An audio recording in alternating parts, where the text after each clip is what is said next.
Thank you. We're going to start.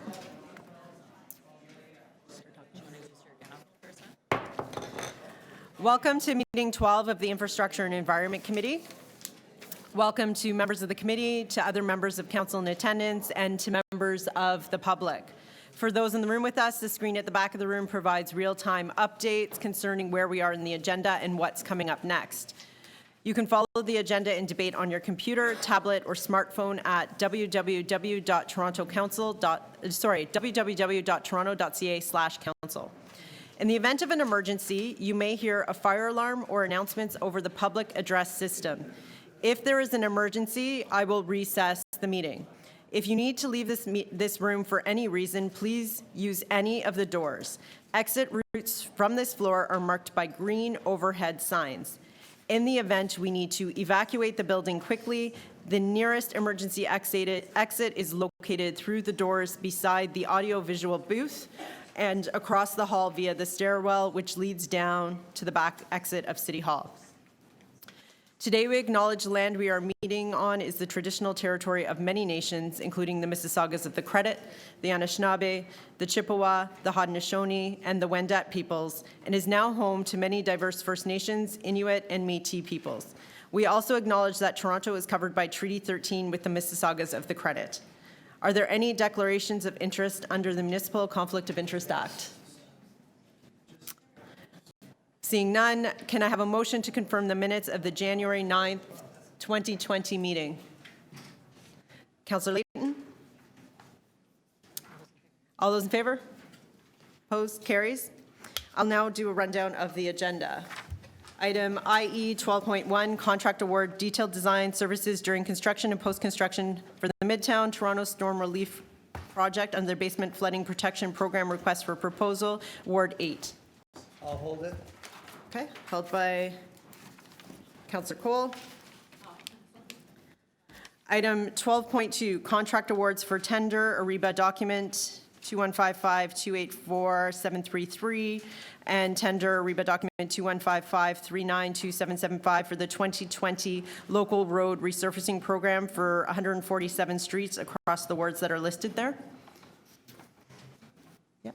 Just so I'm not, there's no claim that I'm part of an anti-car movement of any kind. I'll move the $33 million to repair local roads to make them smoother. Thank you, Councillor Layton. All those in favor?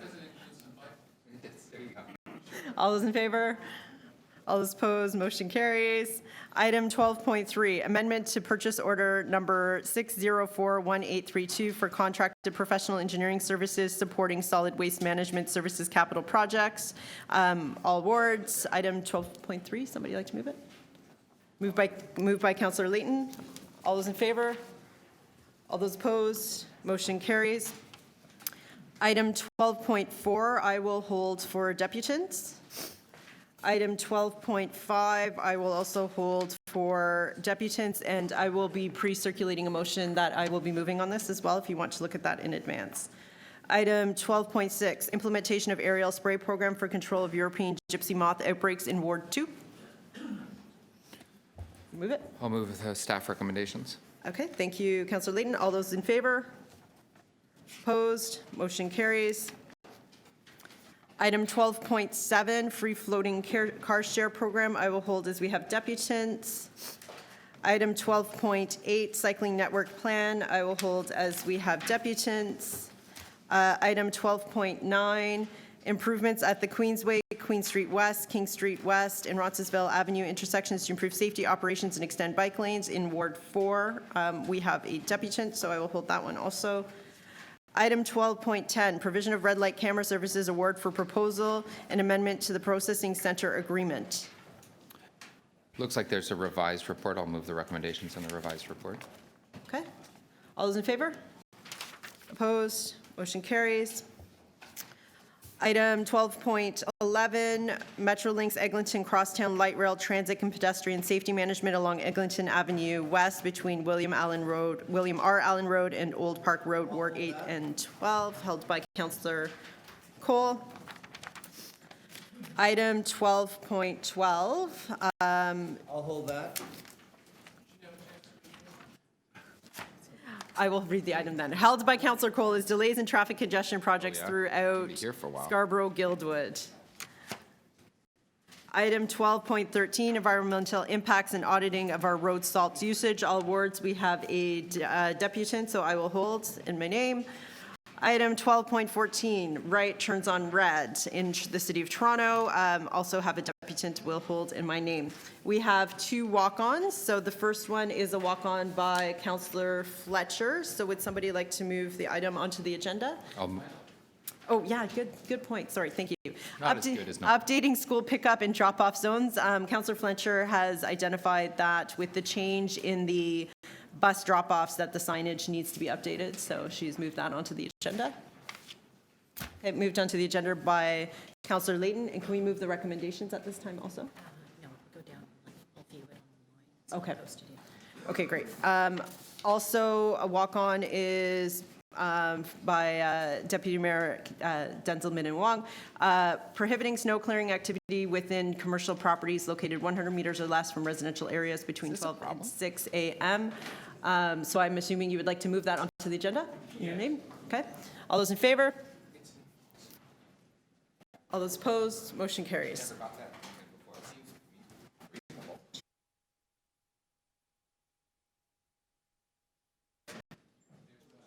For anyone that would like to speak on an item on today's agenda, please ensure that you register with the city's clerk. Put up your hands over here. Please also note that when you do register to depute, you are deputing on the items that are before us today. So please keep that into consideration throughout your remarks. So, Question?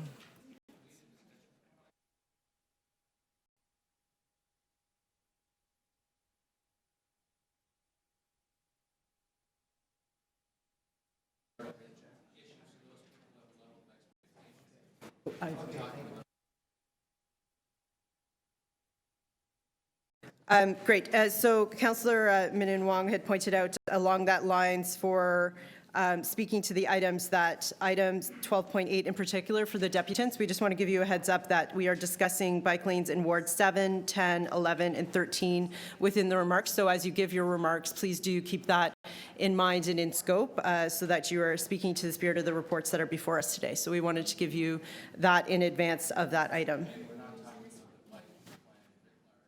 Right. And so Ward 7, 10, 11, 13 is what we're speaking to today as opposed to the larger cycling network plan. So please do scope your remarks to the items that are before you on the agenda item. Okay. Thank you. And I will remind you again at the start of those deputations. So with that, then we now move to item 12.4, or sorry, 12.1. Okay. So item 12.1, and Councillor Cole, you had held it? Questions of staff? Yeah. I guess Mr. DiGiorno or Monsieur? Yes. Okay, in terms of this project, it's quite a massive project that is going to offer relief to those suffering from flooded basements through the middle of the city. Just wondering, when this contract is awarded, is it a time to perhaps look at ways whereby we could communicate with the residents affected why we're going to be ripping up all these streets, and then we're going to be ripping up the Forest Hill collegiate grounds for the retention tank and everything? How and when should we put in a plan to communicate what we're doing and how long it's going to take to the affected residents? Because I guess this will take place over a couple of years, am I not correct? Yeah, through the chair, yes, as you noted, this is one of the larger basement flooding protection program projects that we have planned across the city. the project schedule in terms of construction is expected to run from 2023 to 2027. We do have some work planned this year. As you noted, our typical process is that we will advise the local community, the affected community. We issue a pre-construction notice months ahead of construction, and we do provide an update once construction begins. There's signage in the entire neighborhood that highlights the fact that the work underway is in support of our basement flooding protection program. In regards to the tank that is being proposed, again, there'll be specific signage in regards to the tank, so the community will be well appraised of the work and the reason for the construction and the disruption, associated disruption. Given the scale and the length of time this project will be underway, is it possible to also, besides the signage, which sometimes are not that effective in terms of communicating with people, can we have a communication available that my office can share with residents or through your department explaining why we have to do it? It's not just about flooding basements, it's about preventing stormwater runoff from going into Lake Ontario and contaminating our drinking water too. I mean, is it possible to do a bit more of a robust communication plan for people so they know the importance of this project? Through the chair, our typical approach has been to work with the local councillor, the affected councillor, and that would be our plan, is that before any notification goes out to the community, we would work with your office in preparing that. Like I said, the standard communication we have, we've done many basement flooding projects across the city, and it's worked quite effectively. I mean, the residents, more than anything, are clamoring for that work to begin as quickly as we can. And our notifications are very clear in that regard, but I'm happy to work with you and your staff to do that. You know, I have some projects underway in my ward right now. The problem I have with the communication is it really fails to pass on to affected residents the let's say, ecological, environmental importance of these projects. It's not just about your basement, but it's about, again, the impact the lack of proper sewers has on our drinking water. And I think is it possible to go beyond the normal communication about flooding basements and talk about the need to ensure the sewer stormwater overflow doesn't end up in Lake Ontario? Again, we can work with your office on that communication. We just have to be sensitive to the fact that at no point have we indicated that this is a threat to our drinking water or our source of drinking water being Lake Ontario. There is obviously the concern. Stormwater runoff as a standard is a pollution source, but we have to caution in terms of its impact, certainly in terms of our water quality impact, but not to connect to the fact that it has a potential impact on our drinking water. That's simply not the case. Well, anyways, I just think if we could perhaps have staff look at that as a way of, you know, connecting, you know, our sewer system, sewer infrastructure, need to upgrade it so that in the long run it doesn't affect, you know, our drinking, because you know, anyways, we won't have that discussion now, but I just, that there's a sensitivity there that I think we need to explore. Through the chair, my commitment through you and with Toronto Water staff is to meet with you and see what kind of communication we can prepare to distribute to your community. Okay, thank you. Thank you. Did you want to? Yeah, just briefly, thank you. Just in terms of this project, it's called the Midtown Toronto Relief Storm Sewer Project. It goes right through the middle of Toronto. And it's going to be, again, over $29 million. In fact, I think the total cost of the project is going to be about $130 million, if I'm not mistaken. About 130 is the total? About 175. $175 million that are going to be spent over a number of years. And the investment being made here is quite significant in terms of not only relief for homes and apartments that are suffering from flooded basements, but also updating our sewer infrastructure in the middle of the city. And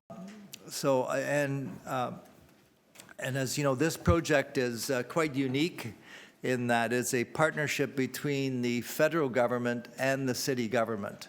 So it's quite a significant commitment made by both governments, quite unique in that there's no involvement by the middle order of government. But so I just want to make sure that when these projects are undertaken, which causes a lot of traffic, pedestrian, cycling disruption because of all the heavy construction equipment that will be on these streets for months and years, that we have to try and do our best to try and communicate to the public, especially those affected, why we're doing it and the importance of doing it, and the need to be understanding and patient as this is going to be disruptive in certain streets, certain neighborhoods, and even, as I said, a major park that's going to be dug up because we need to put a massive water retention tank in there to hold water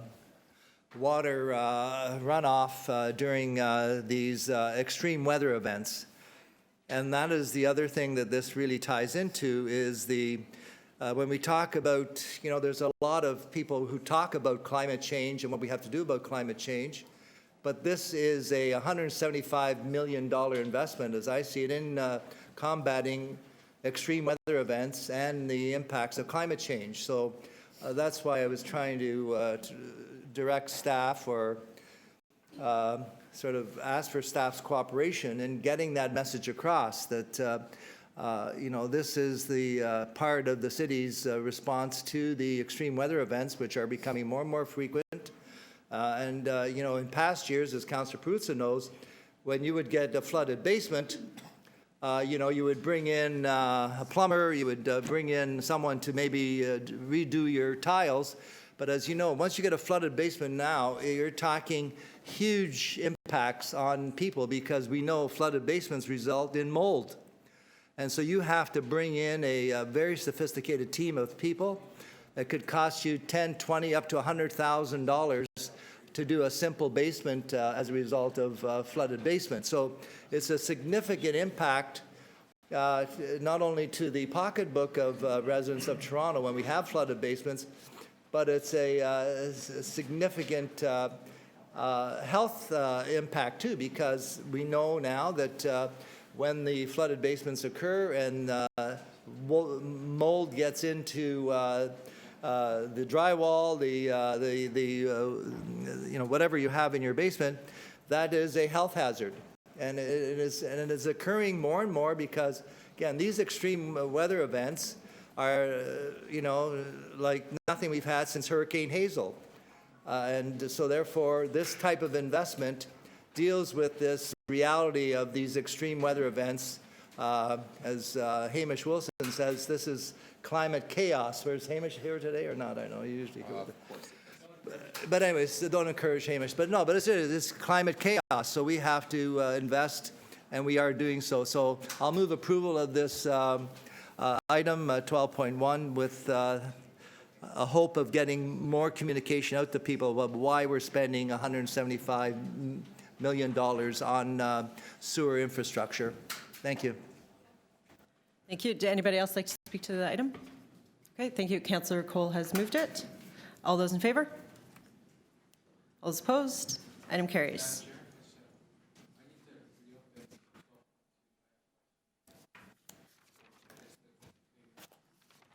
Okay,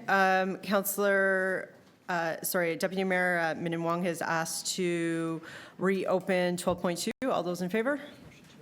Sorry, motion to reconsider. All those in favor? All those opposed? Motion carries. Deputy Mayor, sorry, you have a question. This is a pretty important question because these are big contracts. So this is a tender. We would never expect you to ask an unimportant question. No, it's important. So this is a tender contract. So it's straight up, you know, who's the cheapest? Yes. Yeah. Go. It's true. I'm not the chair, but Michael, you always have the answers. I apologize, through the chair. The question was? It says it's a tender contract, so is it straight up monetary evaluation? Exactly. It's the low bidder. A low bidder base, it's a tender. It's a construction tender where the low bidder. Yeah, so my question is, you know, sometimes you get good contractors, sometimes you get bad contractors. If you got a bad paver on your street, they can create a huge mess and lots of complaints. I'm wondering, these guys, you know, have you looked at their performance? Through the chair, we have a long history with the two recommended contractors. They do good work. We haven't had any real performance issues. As you'll note in the report, we identified that the one contractor was low, was low bidder on both tenders. And to your point, our concern was that there's an abundance of work, and we don't think that a single contractor could undertake all of the work that had been planned. Excuse me. So what we've done is on the second tender is actually award the contract, or recommend award to the second lowest bidder to deal with that very issue. Do you have, if I were to say, how many complaints each of the awards that were based, do you have records of that? Through the chair, we do have some records, but as I said, these two contractors haven't been a real problem for us. Okay, I just asked one more question. Just on the general idea of paving across the city, so you hear that there's not enough, and I hear this from city officials, that there's not enough capacity to pave more roads because there's too much going on. However, when you talk to the industry, they say, bring it on, we've got tons of capacity. So can you square that for me? Through the chair, what is critical in these construction contracts, particularly on the paving, is to get out ahead of the curve before, you know, we're competing with the area municipalities as well, the regional municipalities around Toronto. Yeah. And so I think in that regard, I think we did get ahead of the curve. We certainly have confidence in the two contractors, fairly large contractors, to do the work. So far as the outlook into the future, it's the kind of thing that we've been working with our colleagues in transportation, is to make sure that when we come up with a program that it can be delivered, that there is capacity within the industry. As it stands right now, we're confident that that work can be completed within. Is there capacity for more? Through the chair, there probably is capacity for the straight road resurfacing program. When we get into the reconstruction, there's a lead time that is required for the engineering design, which you don't have to a great extent on the resurfacing. So yes, on the resurfacing, reconstruction, it might be a bit more problematic so far as additional capacity. And we're pretty behind on the resurfacing in the city, yeah? Through the chair, yes, that's correct. We do have a state of good repair backlog. We were getting a report back on that, weren't we? Through the chair, I'll need to check, but yes, I think you may be. Just in terms of local road resurfacing, just to remind the committee, through the chair, that we did, or ECS on our behalf did deliver 150% of the original programme last year. So they delivered 94 million against a proposed programme of 60 million originally. So we do, where the opportunity exists, we do accelerate state of good repair projects, specifically local road projects, local road resurfacing projects, to increase delivery where possible. Congratulations to everyone for achieving that. Any additional questions? Speakers? Councillor Layton had already asked to move this, so we'll let him move it again. Councillor Layton? Okay, all those in favor? All those opposed? Item carries. That brings us to item 12.4, the mixed waste processing study update. We do have a deputant. Emily? Emily? Last call for Emily Alfred, Toronto Environment Alliance. Okay, seeing no deputants, we will move to speakers. Sorry, questions. Thank you. Questions of staff, of which I have some. Does anybody else? Okay, great. I will ask my questions. Sorry? Okay. So my question is, it says in the item that reporting will be in 2023 on this item. Is there any process for interim reporting that will happen? Because this is a fluid situation with the province in the way that they're mandating waste in their provincial regulations. So if their regulations are changing and things like that, will you be reporting back earlier than 2023? Through the chair to the chair. Our process would be the 2023 date would be where we would have a final report. If things do change, like we've seen over the past couple of years with this project, we will return to council or committee with any additional information that we receive that may adjust our path. But on the grand scheme of things, the study of mixed waste and energy from waste will likely be unimpeded by provincial regulations at this point in time. Energy from waste is supported by the provincial government and mixed waste as well. So if there is something that does arise in the environment that we need to come back, we will definitely come back and seek direction. And what is the province's mandated diversion target right now? So I don't believe the province has a mandated diversion target at this point. They do, I believe, have an overall target that they like to get to, but there's no mandated target for municipalities or businesses to get to. Have we set a target? So we've set a target in the long-term solid waste management strategy that we'd like to get to 70% diversion, but as iterated in the budget this year, that goal is not achievable based on the waste characterization and the content of what currently we collect and manage at this point in time. So in the report, you also say that thermal conversion or thermal waste from energy and refuse-derived fuel don't count towards the diversion target. Is that because the province says that or because we say that? So in short, it's because that's the province's definition. Unfortunately, when we look at the term diversion, it's somewhat convoluted to a layman's understanding of diversion. So most people would believe that diversion is material not going into a landfill. Okay. And that is not the definition that's currently used by the province or generally across the industry.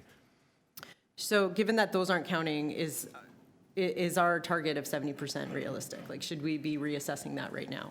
So we are undertaking a review of the long-term solid waste management strategy as was contemplated when the strategy was put forward in a 5-year increment.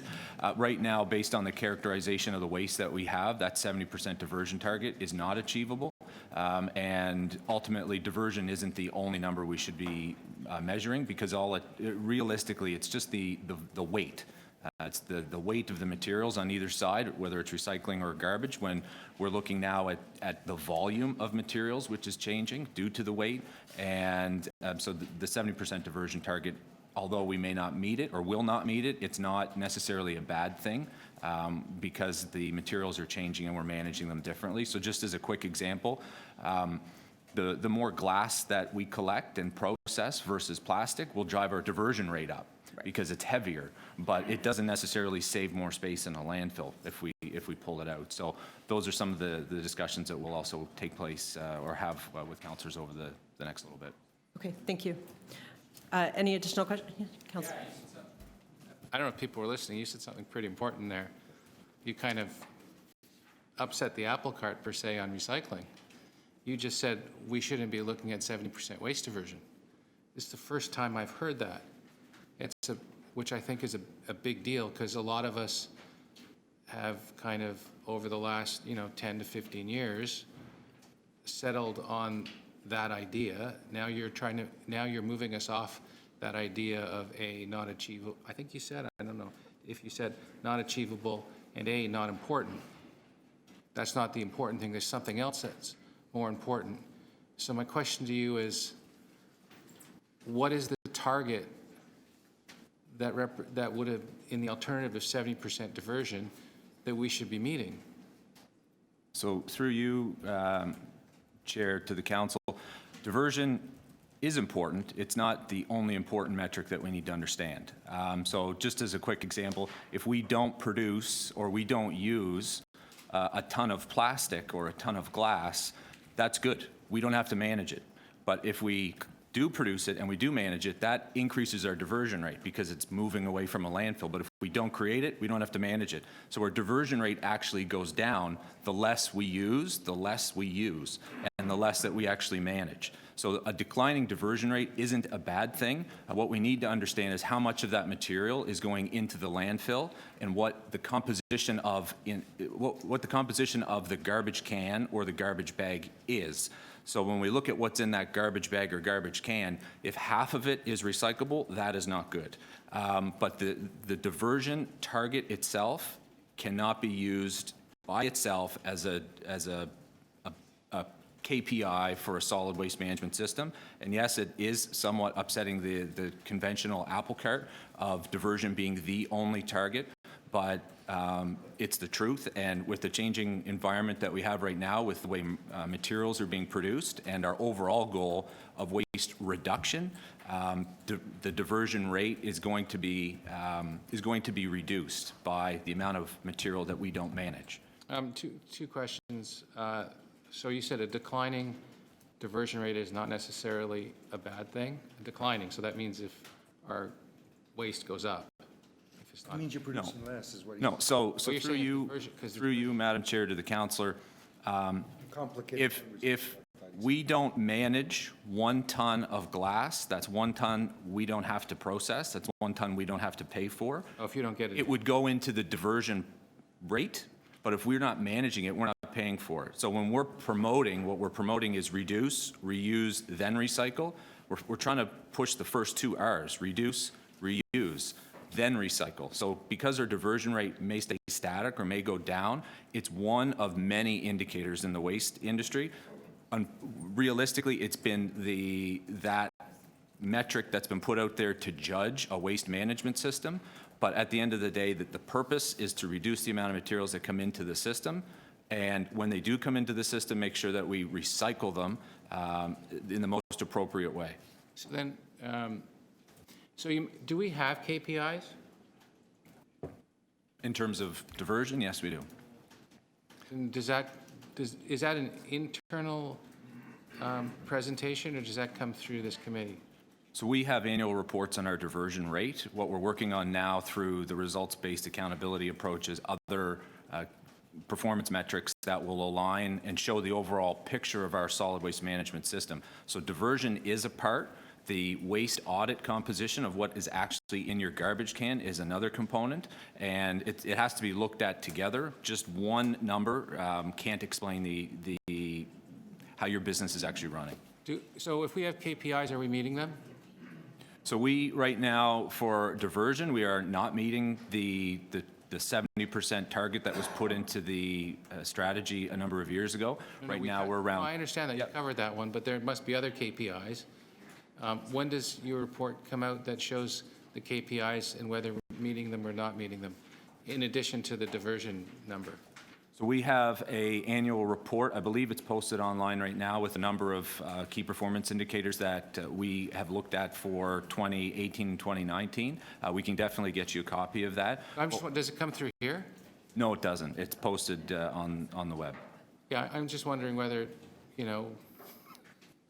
don't spend a lot of time on your website. And I'm just wondering whether it might be a useful exercise for the KPIs. As an example, every single meeting, we get KPIs from the Rick Leary, the CEO of the TTC. So we get to measure, they've got, green, yellow, red, right? And I'm not saying that we want, that would be an interesting idea, getting KPIs from transportation services, solid waste management. That would be a very interesting thing, I think it would be. Because then we could actually, can we do this? Can you bring it forward through committee so we can have a look at it? Through you, Chair, we can certainly bring that information forward, and it is brought forward annually during the budget process. We do have KPIs in our presentation and in our analyst notes as well, but we can most definitely bring forward a report. That being said, one of the pieces that we're also looking at is adjusting some of those KPIs to really align to where the business is going over time based on different regulations and the packaging that we're seeing right now. So we can for sure bring that forward when we complete that on an annual basis. Thank you. Thank you. Do we need a motion on that, or will you take that as direction? I'll take that as direction. Great. Yeah, this is a great idea. Anyone else? Questions? Councillor Layton? Just a couple very quick questions. How long has the city been waiting for the province's new blue box regulations? Through you, Chair, to the councillor, likely 5 to 10 years with multiple iterations. And could the provincial changes result in a change in the mix of our residual waste stream, Yes, it could. which might drastically change what the parameters are in judging what type of facility we should need move forward? That's moving correct. forward. How long does it take to site a new landfill? Right now, the estimate is around 15 years to site a new landfill. How much longer do we have on Green Lane? Right now, approximately 15 years. So really, we should have started looking for new landfill capacity yesterday. Correct. Why aren't you making that recommendation? That recommendation was made and supported by council in our budget this So year. we're still pursuing that as a possible option. So right now, we are pursuing landfill siting, landfill expansion, a study on what the capacity is currently in the province. Also looking at the possibility of purchasing space at an existing landfill or purchasing another landfill or energy from waste. So we're studying the full breadth of possibilities to manage the material, and this report in front of you is looking at one of them, and we plan to be back to council no later than 2023 with some viable options in order to move forward to secure our waste management process. Okay, thank you very much. Thank you, Councillor Layton. Any additional questions? Anyone to speak to the item? Councillor Layton? I'll speak, but it'll be very quick. I'll be asking for a recorded vote so I can vote against this item, and not because I don't believe in mixed waste processing, but because I don't believe in incineration. I do not think, my first political action was as a 7-year-old in support of shutting down the city's last incinerator. And I thought that, I had hoped, I guess, at that age, that would be the last we'd talk about burning our resources, even if they're waste. Notwithstanding that technology has changed, and I don't want to have that debate now, which is why I'm not trying to make motions. I believe all of it fundamentally involves two things, and one is the concentration of dangerous chemicals in a different form, as well as the release of greenhouse gases, and that can't be disputed. And in an age where we have declared a climate emergency, we should be looking at every possible avenue to reduce our greenhouse gas emissions, and that includes not burning what could be valuable resources into the future. We're not meeting our targets, and maybe we need a different measure. And I agree, and maybe this is where Councillor Minnan-Wong and I might see eye to eye. Maybe there's a different measure that might be better. But things like deposit return systems, we're not even exploring now in the City of Toronto anymore. That is how you reduce waste, not simply just figuring out ways to more easily dispose of it, including just burning it. So for that reason, I'll vote in the negative. I suspect that we'll have more of a debate at council on this item. Anybody else to speak? So I'd just like to speak to this item as well. There is no free lunch. We create waste. That waste ends up in our air or our water or in some other form. But while I do understand Councillor Layton's feelings about incineration, we do need to pursue options, because siting a landfill is not easy, and we are behind on that. There's also ethical issues. We generate this waste in the City of Toronto, and so then we're transporting it to other jurisdictions and depositing there. And so that's a question of ethics as well. Should we be disposing of our own waste in our own backyard, so to speak? So given that there are a lot of difficulties with siting a new landfill, and recognizing that there is always, unfortunately, environmental impacts associated with waste, it's just a matter of where you're directing them, I will be supporting the staff recommendation. Anyone else speak? Who'd like to move the item? I can move the item. I'll move the item. All those in favor? Recorded vote? Yeah. Recorded vote on All those in adopting favor? the recommendations before you. Councillor Cole, Councillor Layton, Councillor McKelvey. All those, No, isn't- start that again. All those in Okay. favor, Councillor Cole, Councillor McKelvey, Deputy Mayor Minnan-Wong. All those opposed, Councillor Layton, Councillor Perruzza. That motion carries.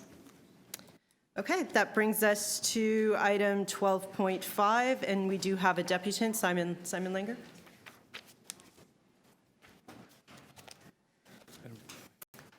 Thank you, Simon. You have 5 minutes. Thank you. Dear respected members of the Infrastructure and Environment Committee, my name is Simon Langer, and I'm the National Manager of Government and Strategic Partnerships at Diabetes Canada, and I'm also a researcher at the Waste Wiki project at York University. I'm here to show our support for the textile waste diversion and reduction initiatives, which will be discussed today, as well as to request for the City of Toronto's participation in York University's national study on textile waste diversion, identifying the economic, environmental, and social impact of textile waste for municipalities. We firmly believe that the City of Toronto, Diabetes Canada, as well as all of our charitable partners, can mutually benefit from a formal partnership. At present, it is estimated that over 50 million kilograms of used textiles are currently being generated by households in the City of Toronto on a yearly basis. This represents a significant amount of material being sent to landfill, as more than 85% of all used textiles are currently going to the landfill. Excuse me. It's also a missed opportunity to generate critical revenue for important social initiatives. York University's research has identified the means and methods to support textile diversion through the placement of textile recycling bins at city arenas, community centers, and other public spaces, as well as multi-residential sites. It has highlighted how imperative it is for households to recognize who the operator of the bin actually is.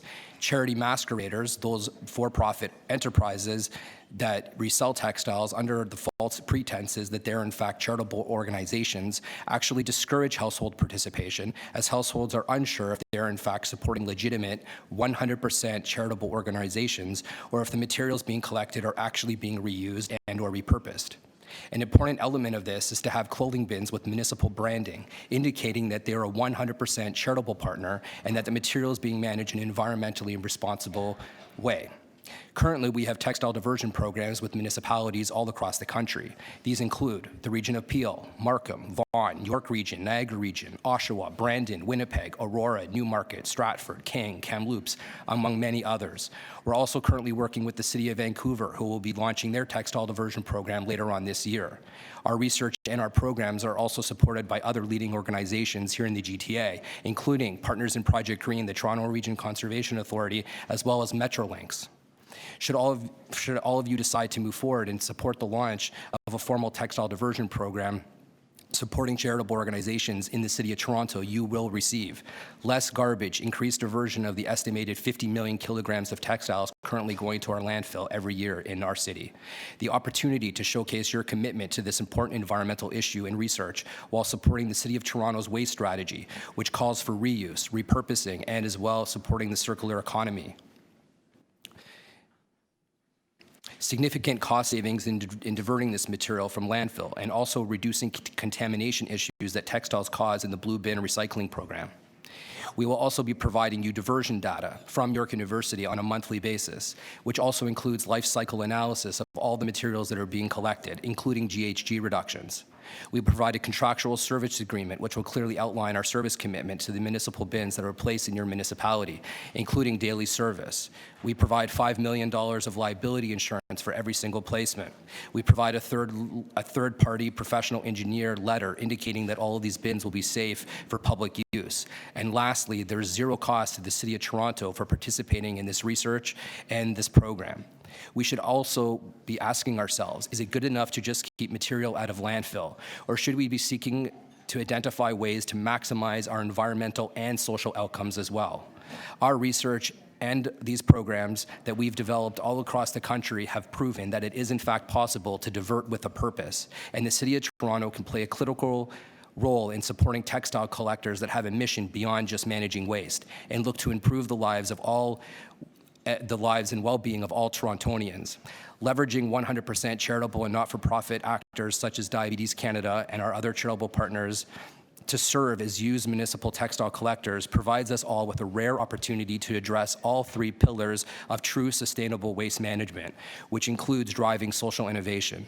We're able to increase diversion from landfill, environment, while transferring costs away from the City of Toronto, economic, and simultaneously supporting social impact initiatives such as combating the epidemic that is diabetes. 1 in 3 individuals in your municipality are affected by this disease, as well as support other important health and social impact initiatives.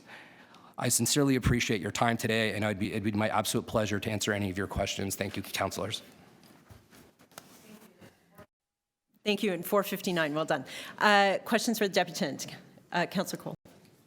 Thank you, Simon, for the excellent presentation. How many kilograms of textile waste go into our landfill every year? What was the number? So there is some debate about what that number actually is. So we believe that at minimum, it's at least 50 million kilograms. They probably go into landfill. And the question is it possible to maybe do something at source? You know, because obviously we're into a real retail consumer frenzy culture where people are buying clothes nonstop that they may not need or dispose of. Can we perhaps look at putting a label or asking manufacturers to put a label on clothing at source and saying, you know, please recycle or, you know, don't put in landfill? Has that ever been done or looked at?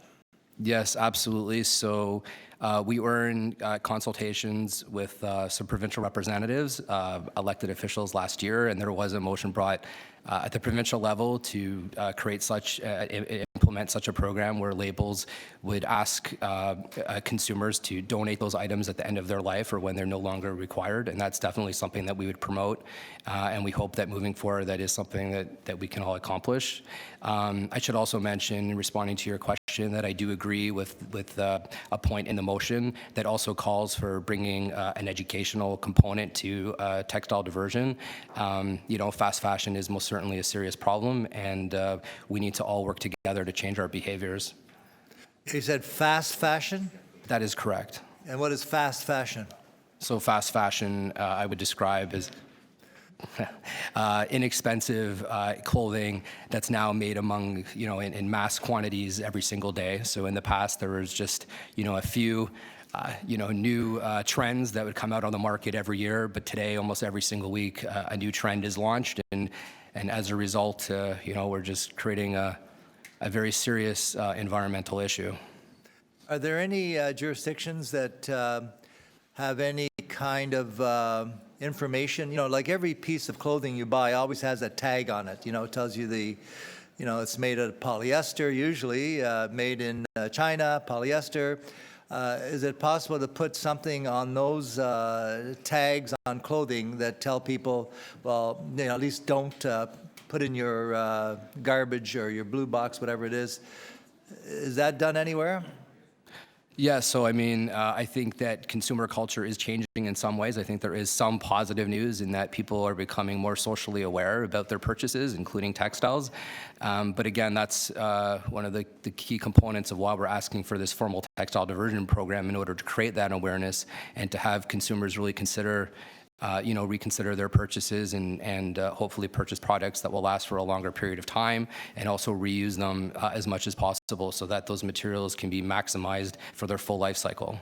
And what about the transportation of these used bits of textile clothing that goes to developing countries or countries in need? Is that one thing we might be able to promote, so that rather than throwing our clothing into our garbage bins, that they end up perhaps used as clothing in a country where children go without shoes or go without dresses or go without pants? Yeah, so I would agree with you, Councillor. I think it's, again, really important that we all look at opportunities to expand and extend the life cycle of every single material that we can. And so ourselves and our other charitable partners do that to our full potential. So in Canada, Diabetes Canada rediverts approximately 25 to 30 million pounds of our collections here in our domestic market that's recirculated. So of course that's our first priority. If we're looking to extend that statistic as much as we can here in the domestic market, again, I think that would call for further education and promotion of these types of initiatives that we're asking for in the City of Toronto. But also, again, as you said, Councillor, understand that there's other markets where in fact they have importation zones that are designed specifically for the importation of these items, where these countries are looking, for these materials, and again, quite frankly, I think that we can learn from some of the other international markets in that they have a very different understanding within their cultures of what it is to reuse and repurpose an item, and I think that we can all do, again, as I said, a better job of that. Thank you very much. It's my pleasure. Thank you. Thank you. Any additional questions for Deputy? Okay. Thank you for coming in today. Thank you so much. Questions of staff? Councillor Cole? Yeah, just a question of staff in terms of the outreach or education of our residents in terms of the impact of all this textile material that goes into our landfill. I know we have them on the calendars. We have some references to what you do with textiles. But is there a possibility of expanding our educational outreach to Toronto residents about the impact of all these textiles going into our landfill sites? Through the chair to the councillor, our program has a number of very robust communication efforts on the reduction of waste, especially with regards to textile waste in our system. Right now, our waste audit has shown that approximately 2% of what's in the garbage can is textile, so it is low compared to a number of other jurisdictions, but we have a number of very robust programs right now in terms of promotion, education, and we collect materials at our E-Days. We have a number of partners that collect materials. We help MLS in the managing of the drop boxes, and they license them now. And there's a lot of very specific provisions that we've enacted over the past year or so with MLS on this program.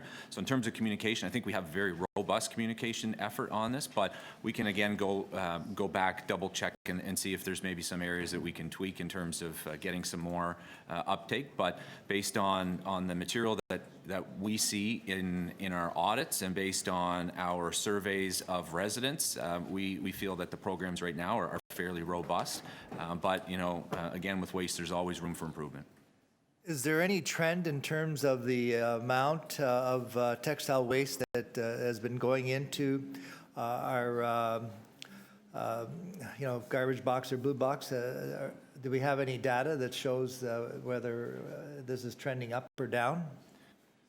So we have some information on our audits. It's typically around 2% plus or minus. I can go back and double check if we've got maybe a 5-year review of that. But in terms of recycling going into the blue box, that's an absolute no-no. It increases contamination and then drives up our costs on the recycling side. There are a lot of programs out there, as mentioned by the deputant, through Diabetes Canada and a number of charitable organizations that take back these materials, and we actively promote that. And again, at our E-Days events, we have Salvation Army there, and they collect materials for us on the textile front.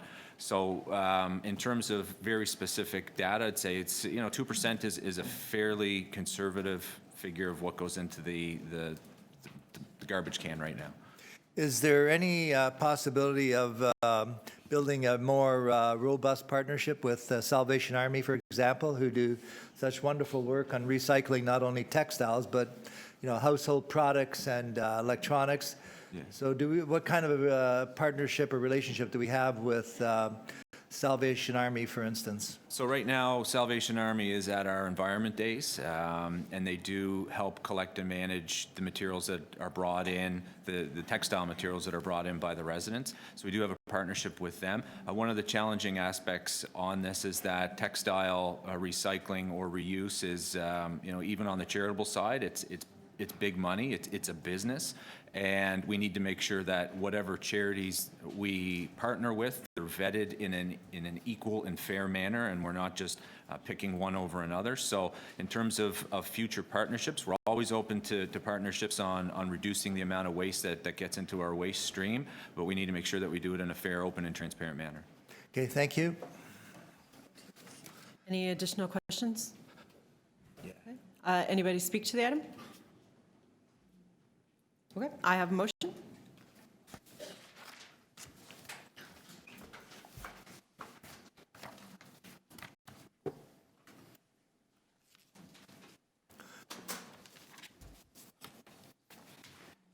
Thank you. I have pre-circulated this also.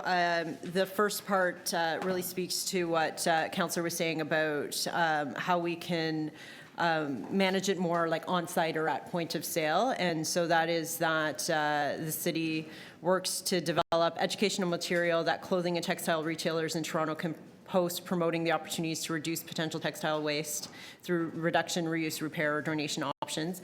Similarly, in item 3, it's seeking that we request the province to look at how we can require that, because we can't mandate businesses to post this material, but the province can, so opening a discussion on that. And then the fourth is looking at how we have donation bins for clothing throughout the city and how we can improve that based on what others are doing. So if I just speak to the item, textiles are the new plastic. We need to encourage reuse and upcycling of these materials. We also need people to really love what they buy. So when you purchase a clothing item, plan on having it for a long time. That is the best way that we can reduce our consumption.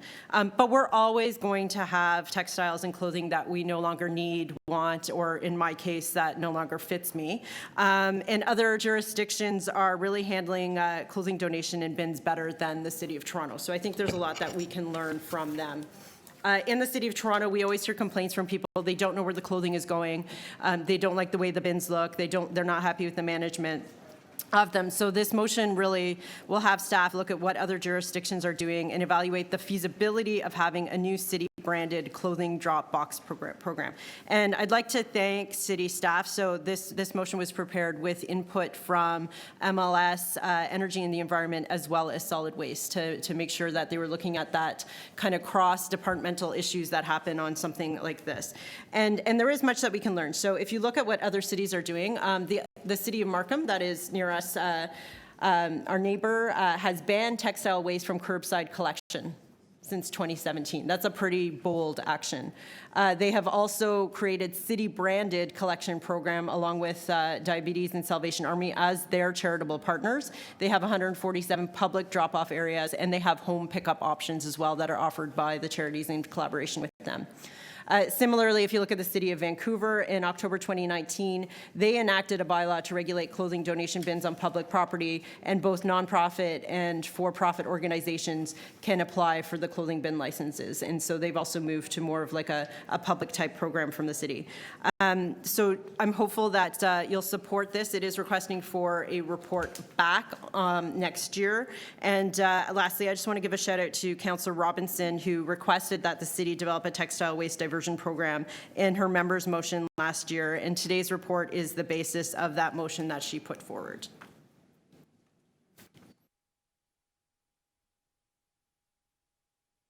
Okay, since I see no other speakers, we can move. Yeah. Oh, you want to speak? Yeah. Yeah, as you know, Council, I think, dealt with this earlier last year about dealing with the, as I think the previous deputant talked about the masqueraders, or the charity masqueraders that are out there. And as you know, we have them all over our city, where all of a sudden these boxes show up, and they become magnets for everything from mattresses to bed frames, textiles, electronics, and they create real, not only an eyesore, but it becomes really an issue for our waste diversion program. It becomes an issue sometimes in creating all kinds of garbage around our parks or on our public streets. And so it really creates a lot of extra work for our staff and a lot of aggravation for neighbors who are constantly calling about these boxes that overflow. And then we find out that they don't even have that sticker that's required, and they don't have, let's say, any real connection to a real charity when you search these ones out. Although there are some, some very, very reliable charities like Diabetes Canada, et cetera. So I think that this motion here by Councillor McKelvey is a very significant stepping stone in terms of trying to deal with this whole issue of drop boxes, at the same time dealing with the textile waste. As you said quite astutely, textiles are the new plastic, and as Councillor Perruzza knows, he never buys polyester shirts or clothing. It's all cotton, natural fibers. So he doesn't dress in plastic, and but just your underwear is in plastic. Okay. Anyways, we just make sure that people are aware of that these textiles are a real challenge for our city, for our waste diversion efforts, and also the cleanliness of our city and the clutter and refuse that's found everywhere. So I think this motion is very worthwhile and supportable. Anyone else speak? Yeah, I guess if I just to say anything on the clothing on the drop boxes, I know that we have made, or at least we're trying to make some attempts at bringing in some form of regulation to them. I know that some time ago we sort of passed a very comprehensive report that talked about how these drop boxes are going to be sort of mapped out, how we were going to set up some kind of a tool where we would put them all on the internet, where we would provide the public with very detailed information about who the people behind the boxes are, and develop some kind of a stickering system that kind of identifies or distinguishes between what we believe to be the legitimate nonprofit collectors, operators, versus the private outfits that use it as a means of sort of exploiting what I see as exploiting the goodwill of Torontonians, people who'll drop off clothing and stuff like that, and then it ends up in a warehouse, and from that warehouse on a bin, and then it ends up in some place where the clothing is being sold for like 100 times what it's worth, just simply because of demand.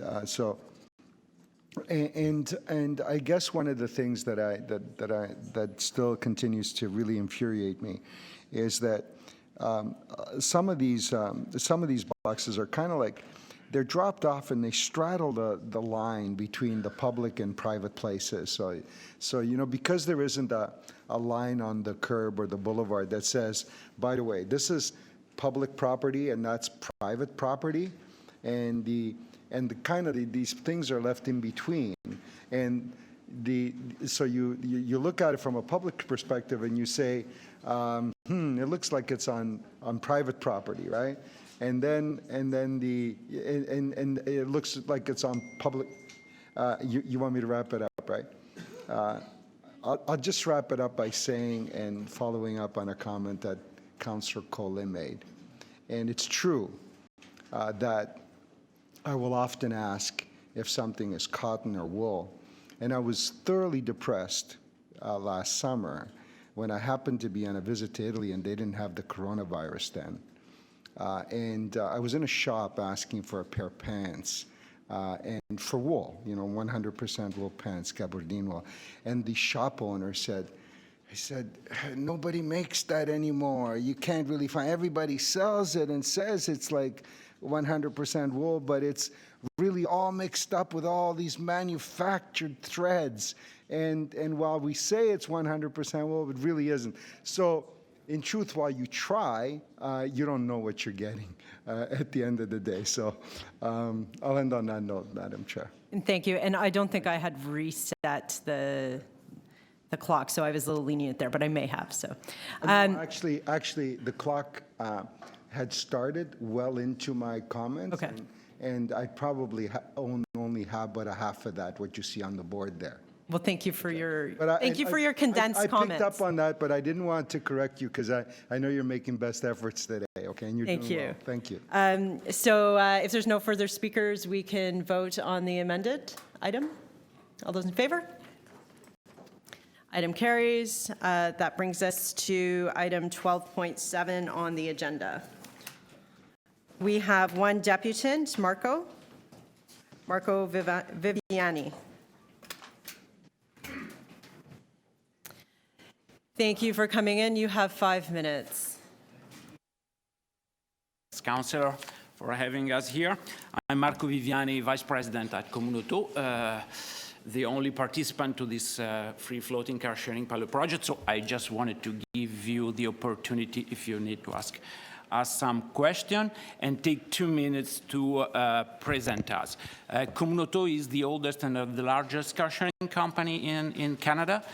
We operate in 13 cities from Halifax to Edmonton, and we are a social and environmental company. That means that even if we succeed in being sustainable economically, our main goal is to provide a transportation service that allows people to live without owning a car, knowing that if you can live without a car, you will have a better environmental behavior and at the same time reduce the number of cars on the street.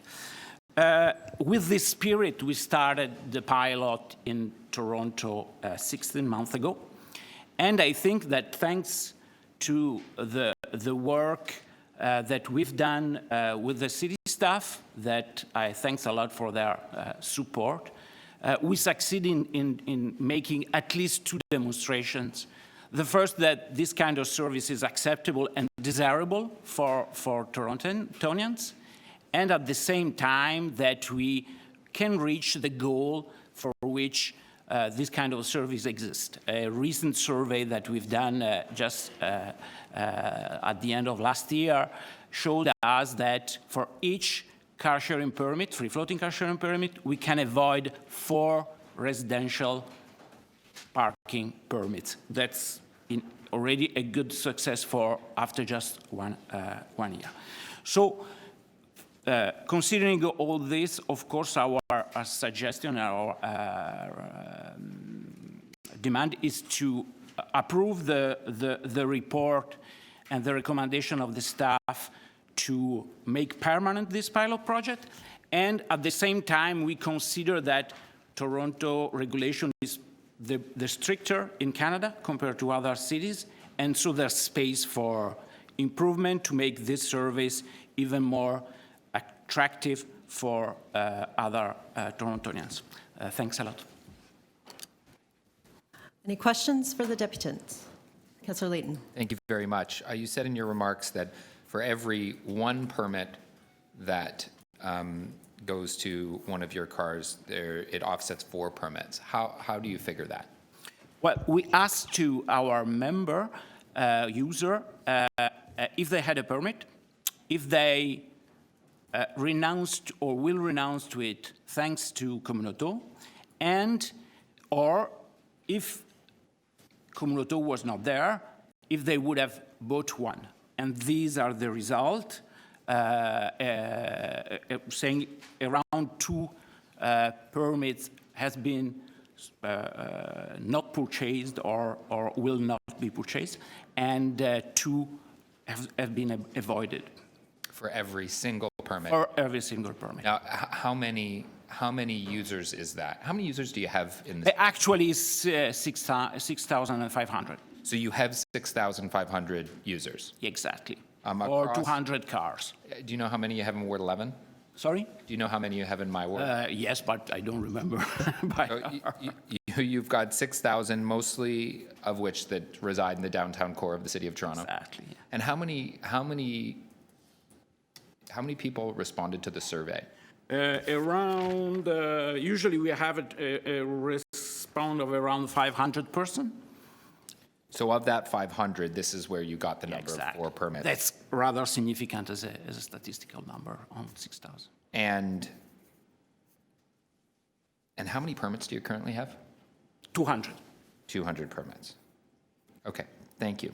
You're welcome. Any additional questions of the deputant?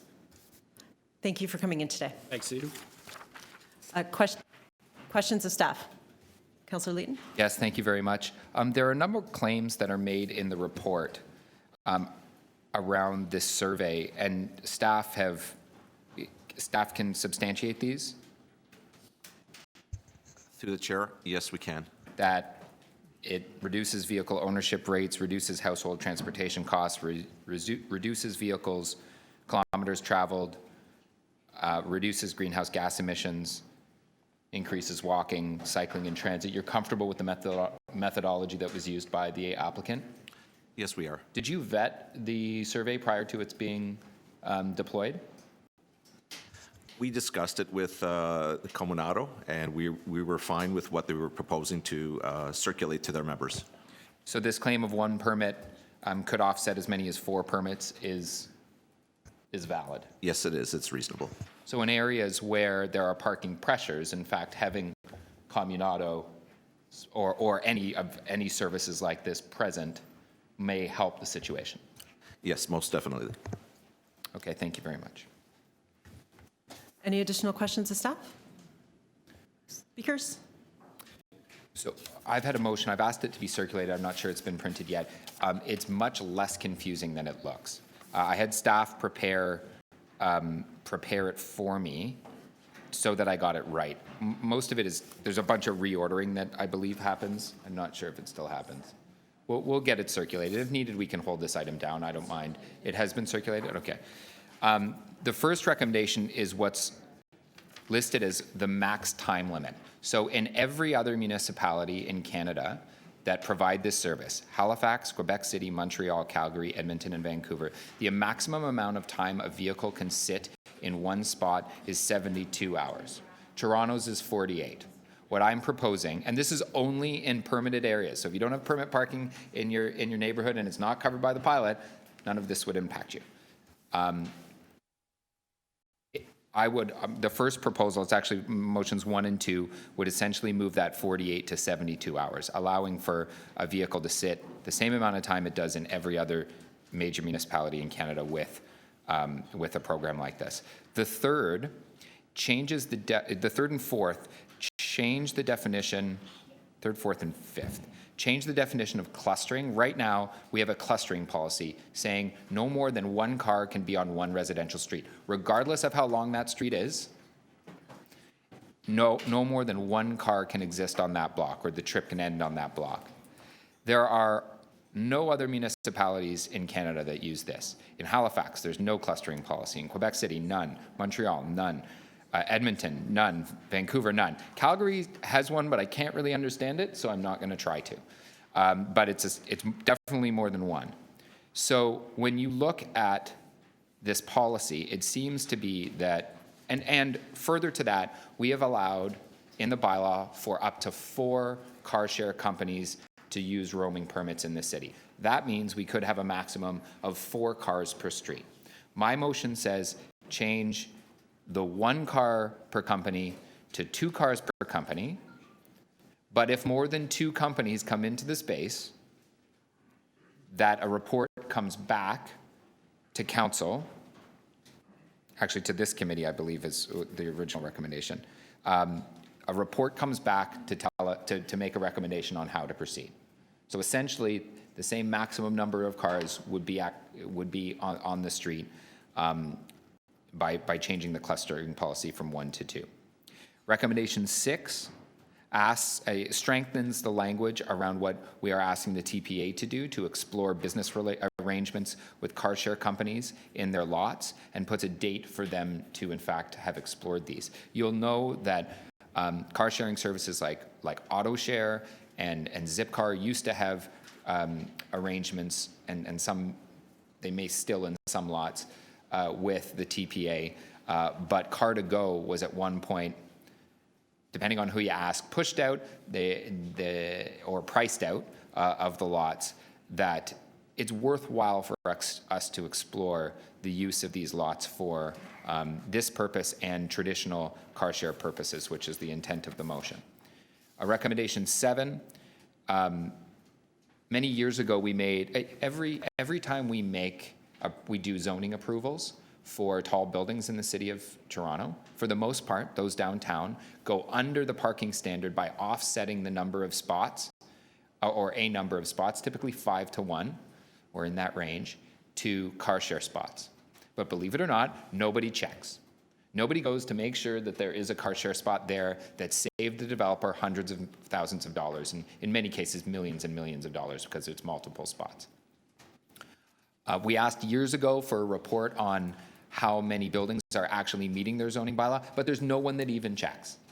So we also have heard that there have been complaints made to MLS about buildings that we know are not fulfilling their zoning bylaw, and there has been no attempts made to rectify that. This would essentially open up a lot of parking for these spots that wouldn't then go onto our streets. And the city is securing those through zoning bylaws and doing nothing to actually ensure that it's implemented. So that's recommendation 7. Recommendation 8, and that asks for a report back from city planning and transportation services on how we can better accommodate car share in new development. And 8, the City Council requests the Chief Planner and Executive Director, City Planning and Executive Director, Municipal Licensing and Standards to report on the implementation of zoning conditions as they relate to car share spaces. So the last 2 are more planning related. I spent a long time introducing this motion, so I'll wrap up very quickly just by saying I'm a car share user. I was a member of Car2Go before it left. I'm a member of Communauto and AutoShare now. It allows my family not to own a car in the city and not to require to have a permit on the streets. I'm not alone. This is not novel. Many families live this way. They travel by public transit, they walk, they bike, but on weekends or when they got to do a trip to IKEA or Costco or one of those stores, or they want to drive up north for the weekend or Walmart? go, or I didn't say it. Or they want to get out of town for the weekend, they use Communauto. Last year, when we were coming back from Copenhagen, I tried to book a car to drive, because my family was already out at a family gathering. I tried to book a vehicle from Communauto to go and join my family. They had no vehicles left in the city of Toronto. You know what that tells me? It's being used very well. We eliminate 4 permits for every permit that we're able to accommodate with a vehicle like this.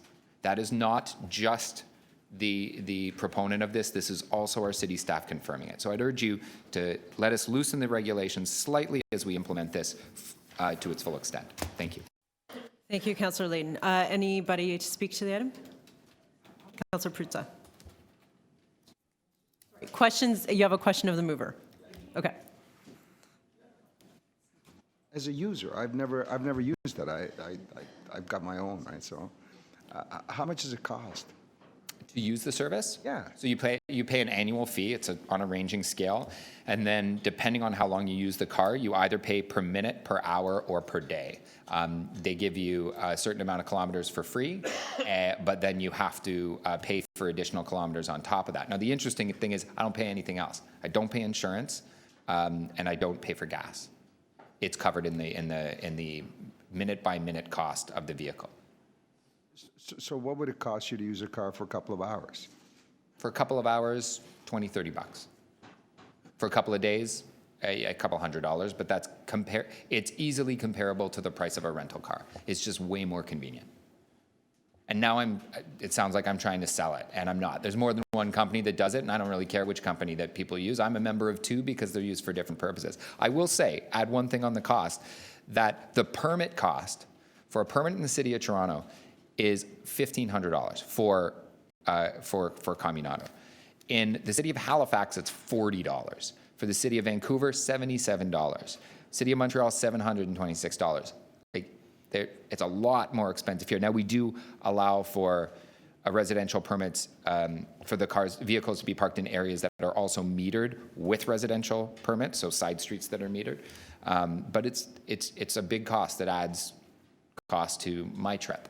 I don't mind paying. I'm not recommending that we reduce that cost, but it's comparable to a rental car. Any other questions of the mover? Any other speakers? Okay, we can vote on the amendment. All those in favor? All those opposed? Motion carries. Item as amended. All those in favor? All those opposed? Item carries. That brings us to item 12.8. We have 14 deputants. As I mentioned at the beginning of the meeting, we are here to discuss the Cycling Network Plan 2020 Cycling Infrastructure Installation First Quarter Update for Ward 7, 10, 11, 13. The deputants are reminded that they are here to speak to those items, so please do scope your comments to that. And the first deputant is Chris Monroe.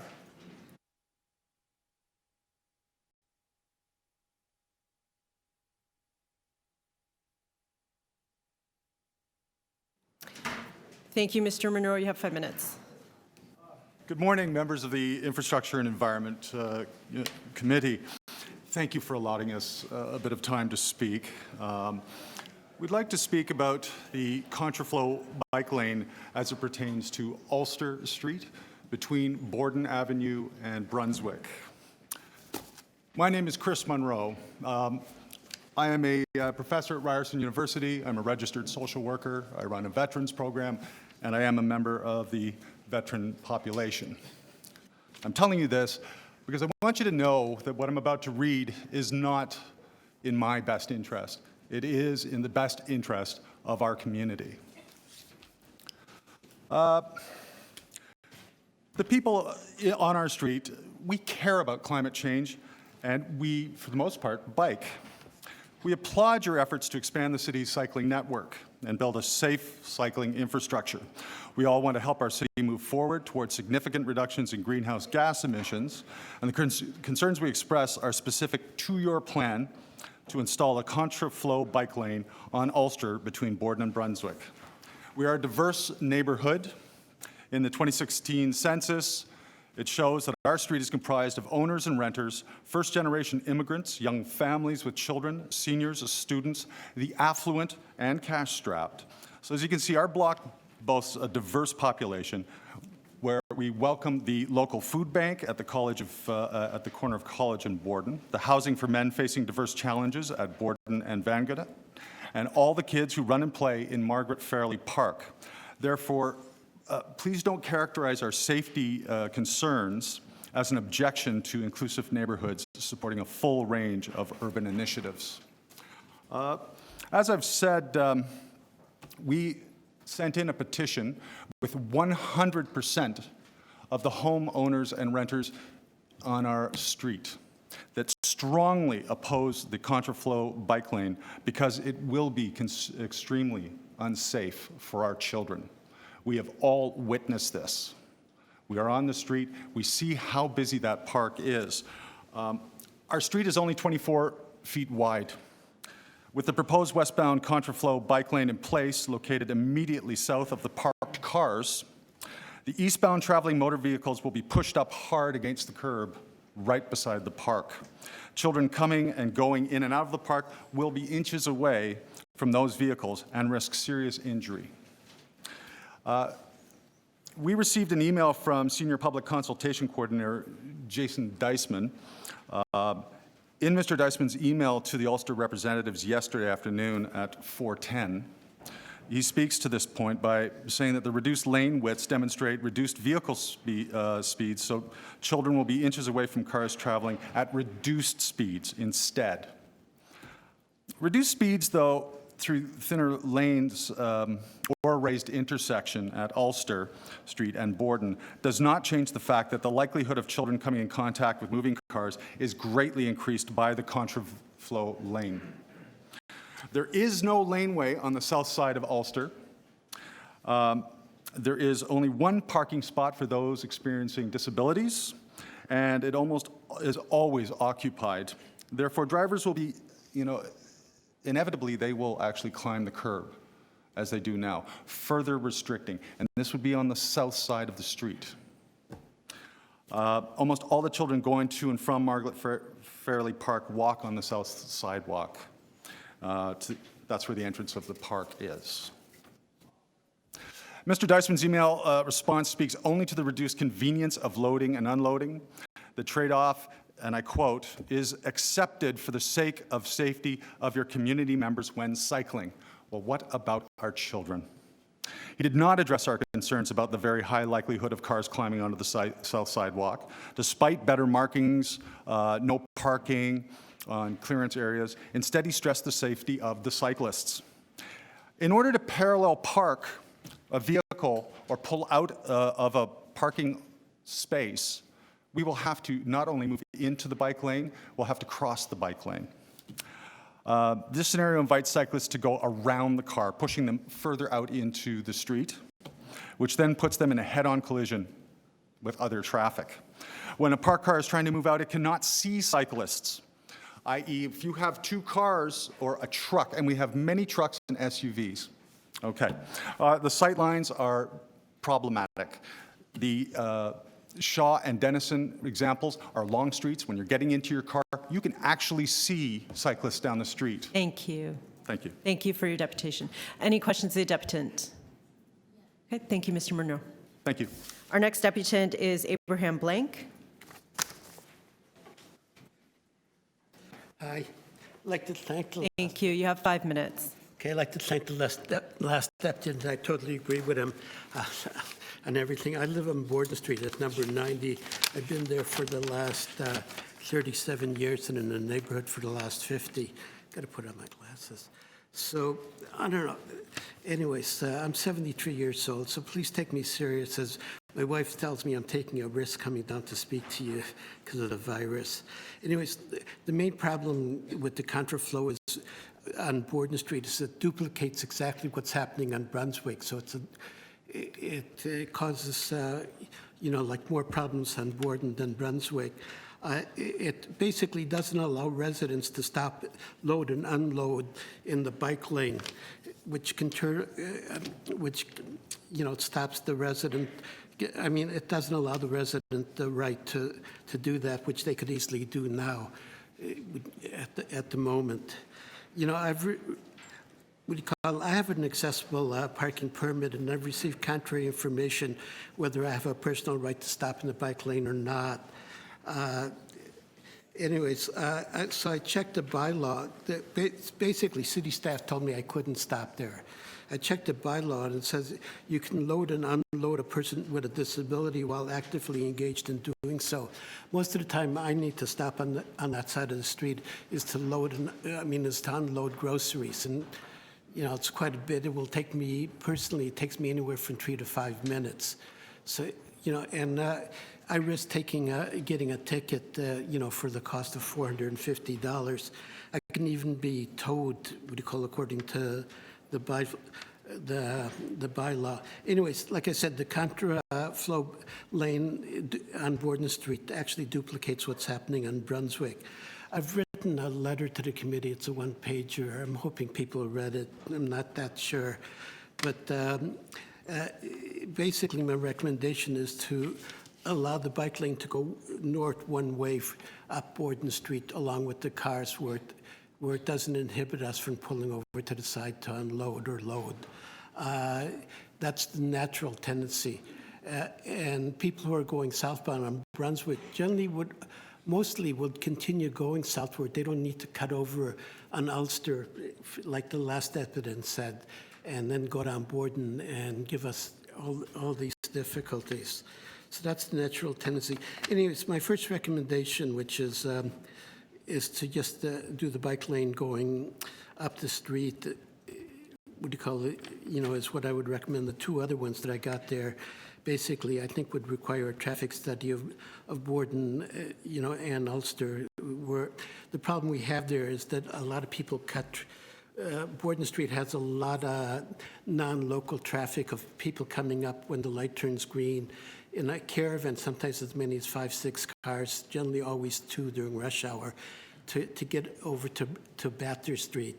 And I think a traffic study is needed there and a way to slow down the traffic going up the street, because, they might be doing under 40, which is the speed limit, but they're in a rush, and they generally tend to come up in a caravan instead of one at a time.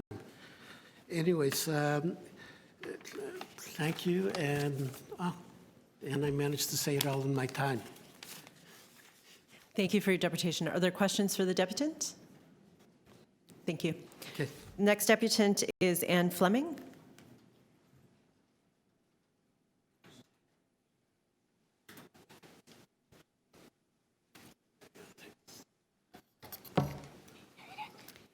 Thank you, Anne. You have 5 minutes. Thank you. Good morning. My name is Anne Fleming. I live at 73 Borden. I'm here to talk about the contraflow lanes, Borden, Brunswick, and Ulster. I'm on the block of Borden that's affected by the bike lane.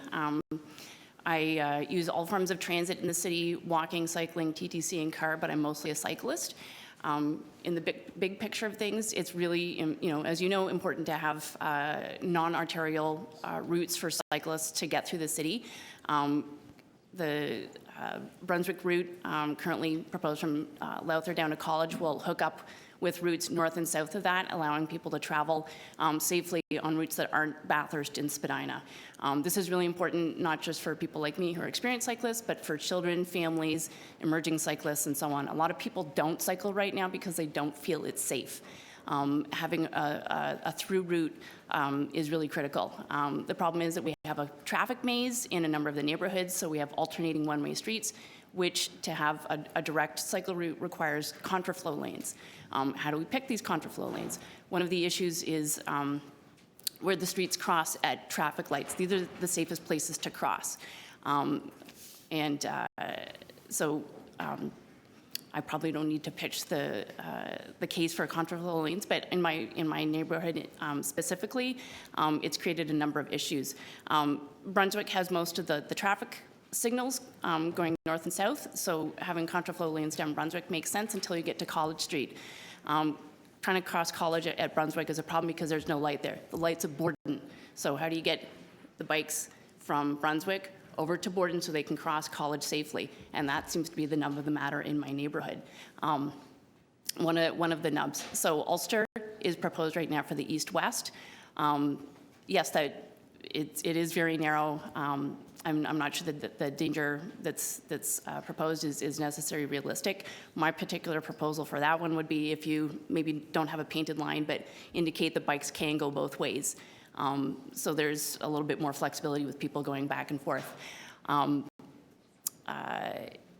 terms of the other concern in my neighborhood is people being able to get in and out of their houses, get from their cars into their houses if they're mobility challenged, elderly relatives. As far as I understand, people will still be able to stop temporarily in the bike lane, so that that's really a non-issue going forward. But I think it's very important to make sure that residents understand that they can still access the way they are right now, that they they won't be cut off by the bike lane. I think there's been a lot of misunderstanding in my neighborhood about what a bike lane looks like. People have believed there are going to be 2 bike lanes in each direction or 1 mega bike lane going both ways that's going to take up most of the street, and that's just not the case.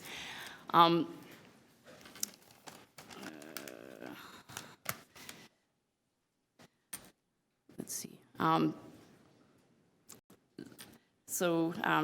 I think I got through this a little bit faster than I expected.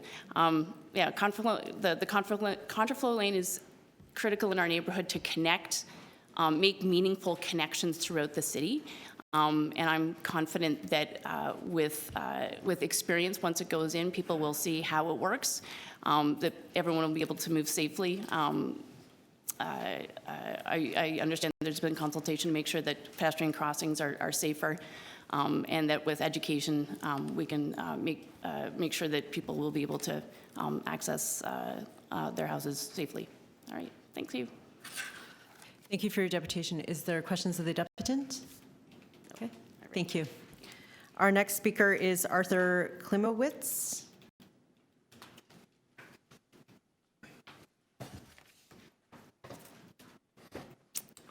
Thank you, Arthur. You have 5 minutes. All right.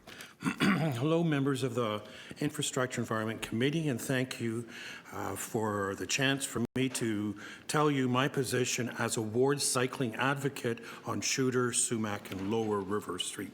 My name is Arthur Klimowitz. I have been a volunteer cycling advocate with the Ward 13 group, Toronto Centre Cyclists, for a few years. We started our cycling with a lot of outreach, bike repair, info, town hall, and a lot of tabling in a variety of events.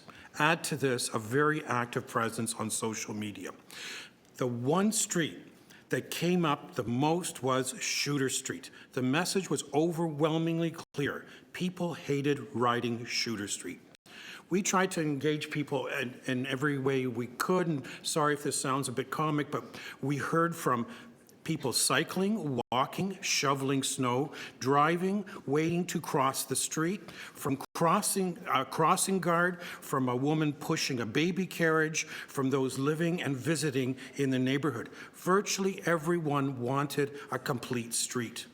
We have countless number of stories and concerns, and many of these stories will give you shivers as they result in broken bones and total abandonment of Shooter. People say things like, I just don't ride Shooter anymore. I've given up on this street. So we are very grateful to know Shooter will become a complete street.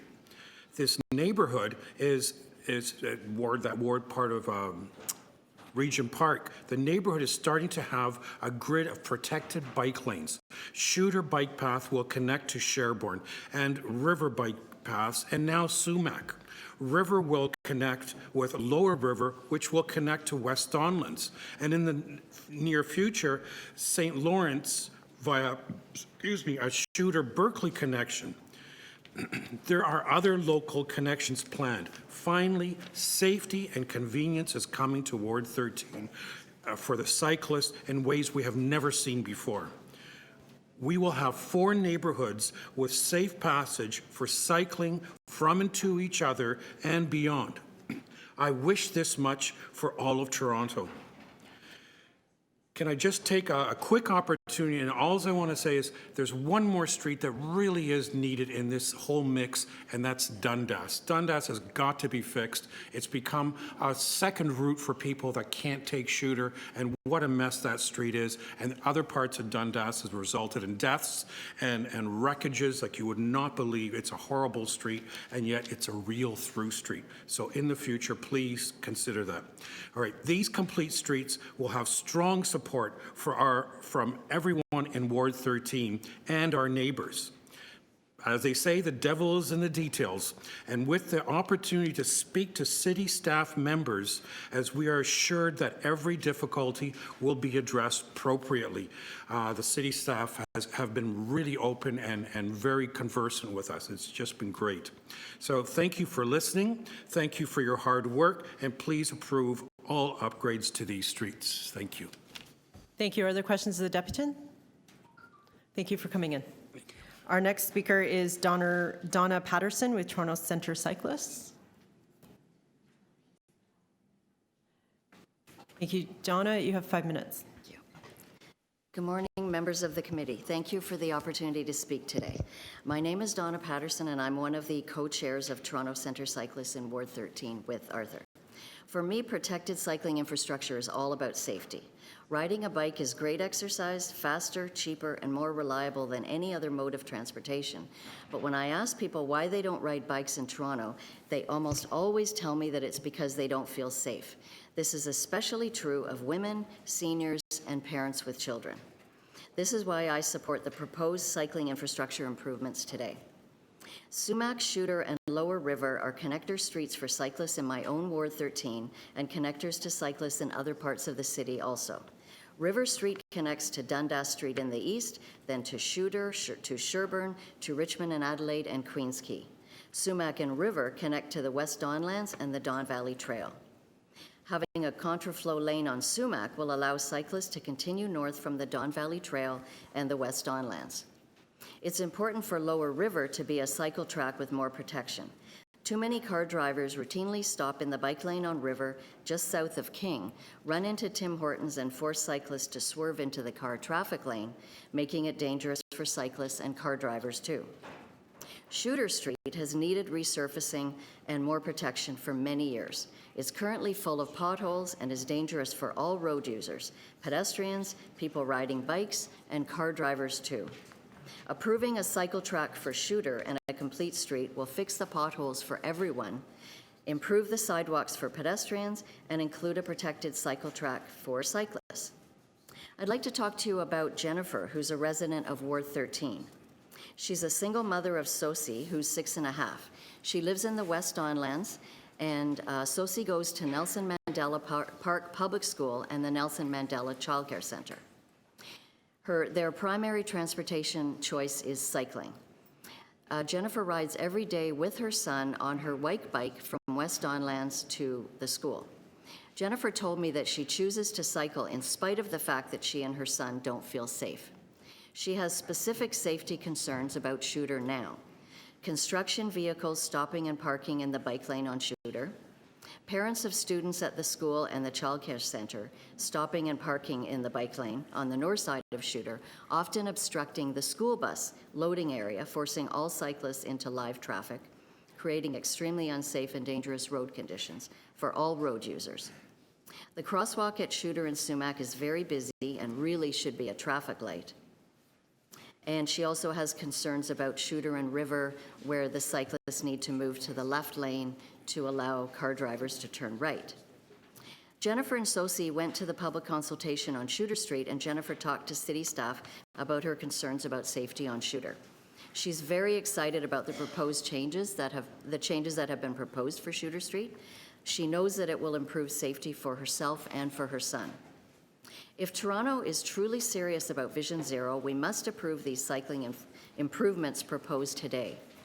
When the number of women riding bikes increases, and when parents like Jennifer feel that it's safe enough for her child to ride a bike on the streets of Toronto, we will all have done our job to make streets safe for people riding bikes. Thank you. Thank you. Are there any questions for the deputant? Thank you for coming in today. Our next speaker is Robert Hanks.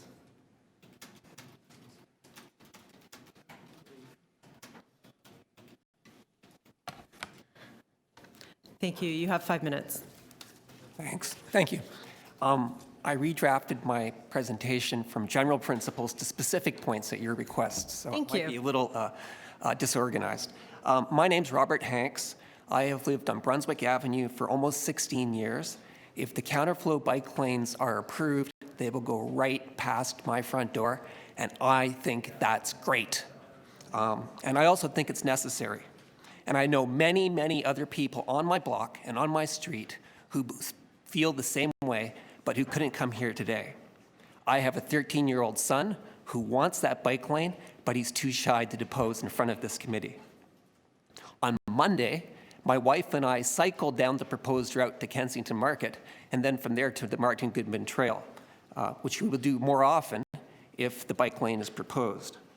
I have had the good fortune to visit the Netherlands and Denmark, and I can assure you that the ambitious public bike lanes there work beautifully. And what many people may not realize is that cities like Copenhagen and Amsterdam, which have big bike lane systems, are also super pedestrian friendly. Now, specific points, there is already a considerable amount of informal counterflow bike traffic in Kensington, in the Annex and Harvard Village. If we have formal bike lanes, that will make the rules clearer for everybody and will make the streets safer. And in particular, by narrowing the streets, that will help calm traffic. Now, these proposed bike lanes on Brunswick and Borden will fill an important gap in the system. They will connect the annex through Harvard Village to the existing bike lanes on Bellevue. And so there will be a link between the annex and Kensington Market and the shops on Queen Street West. These bike lanes will also connect the existing east-west bike lanes on Bloor, Harvard, and College. So it will make a more integral network. The bike lanes will also draw more people to the businesses on Bloor West and on Harvard. Now, a point that was raised just this morning is that the bike lanes will endanger children playing or traveling to Margaret Farley Park. I do not believe this is the case. My son has played in Margaret Farley Park many, many, many times. Children going to that park will be in no more danger from counterflow bike lanes than they would be in any regular street without counterflow bike lanes. The park is protected by an iron railing fence. The volume of cyclists will not be so great that crossing the street is dangerous. There will be a bike every 1 to 5 minutes. There's plenty of time for people to cross the street safely. There's plenty of time for people to park safely with parallel parking. All that's required is common sense and courtesy. There is plenty of space for both counterflow bike lanes and all other regular traffic. A point that's often raised is the impact on parking. Well, we've heard from city staff that there will be no loss of parking on the affected streets, Brunswick and Borden. But I would like to point out something else. Almost every single block in the proposed zone has back lane parking. All those people can still park their cars, unload their cars, and unload frail passengers through their back lane parking spots. This is something that hasn't received sufficient emphasis. Wrapping up, 10 years ago, there was a proposal to install counterflow bike lanes on Brunswick, which was shouted down by a loud minority of people. We can't afford that kind of delay anymore. We have a climate crisis on our hands. If we are to live up to the principles of Transform TO, which was unanimously approved by City Council, these bike lanes must be installed, and then more bike lanes after those. If we don't win these small battles, we will never, ever win the big ones. And if we don't win those ones, the future generations will never forgive us. Please make the right decision. Thank you. Thank you for your deputation. Are there any questions for the deputant? Thank you for coming in. Our next speaker is Hamish Wilson. And Hamish is excited to speak towards 7, 10, 11, and 13 bike lanes on the agenda. Well, actually, Councillor, Chair, if you're not wanting to hear notices of hazard, surely that's an indication that the lawsuit that was just filed against the city by Ms. Hawks is like really a valid point. You know, you've got to be willing to. Thank you. We're here to talk about. Lives are at stake. Thank you. We're here to talk about the items that are before us on this agenda item. So please scope your comments to that. Well, it seems like it's willful blindness not to have a list of where these items come from to pick and choose. I do wonder at the selection process why some gaps are brought forward and not others. I'm glad that you're focusing on them. It's very important. And they're all in the core versus, say, what the bike plan did in Scarborough, which is mostly undone, which is a shame. With the gaps that are on the agenda today, again, there are a few of them, and it's great. The river shooter, or the changes to shooter are absolutely wonderful, not that I know it that well. I think I would spell it differently, shall we say. So I'm very glad that it's being improved. Another, with the Brunswick counterflow, for me, it's a bit overkill. I wish we could just focus on the areas by the stoplights and let things go on a somewhat casual basis, because the road conditions there are horrible. as well. That's another issue, that when you actually put in the bike lines, the bike lane lines, you should actually assess what the quality of the road is. On Borden, on Brunswick especially, north of Ulster, through up to where the proposal ends, it's really rough. It is not rideable. So rather than squeezing cyclists into rubble or near rubble by the curb, I think you should actually wait until it's actually smooth and repaved, do the stuff at the intersections, yes, but ignore the lane lines, changing the lane lines to rigidify things. The other issue is, I noted, I didn't bring out a picture, the contraflow south of, it's on Bellevue. In the wintertime, it gets all filled with snow, and so it's really pretty useless to have the lane line there when it's impassable. So people will go over to Augusta and use Augusta, which is northbound. So I think it's a bit of overkill. With the Shaw Street stuff, I regret that you're actually doing all these dipsy doodles. There's Shaw over there, and that's the blue line. I think with all the dipsy doodles, like, cyclists actually don't want to take an indirect route. They like direct. So why aren't we thinking of doing Ossington? I think it was a fail going back a few years to do Shaw versus Ossington, which doesn't really have the traffic volume, as much traffic volume as that. I think it'd be an easy thing to strip off the parking on one side of Ossington, put in your bike lane from College up to Davenport, and that would take away some of the friction and speed things up. And it's a bit frustrating as well. There's a really nasty little, when Harvard ends, it's a nasty bit of Ossington going south to get to Dewson, and all this focus here on the dipsy doodles and stuff fails to address that gap on Ossington. So it's yet another example of why we really should be thinking a little bit outside of the box, and it is related to the agenda item about why we, why not Ossington?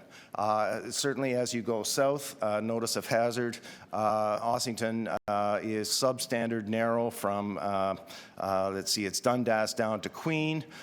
So that's awkward unless you make it into bike lanes, again stripping off the parking on one side of the street.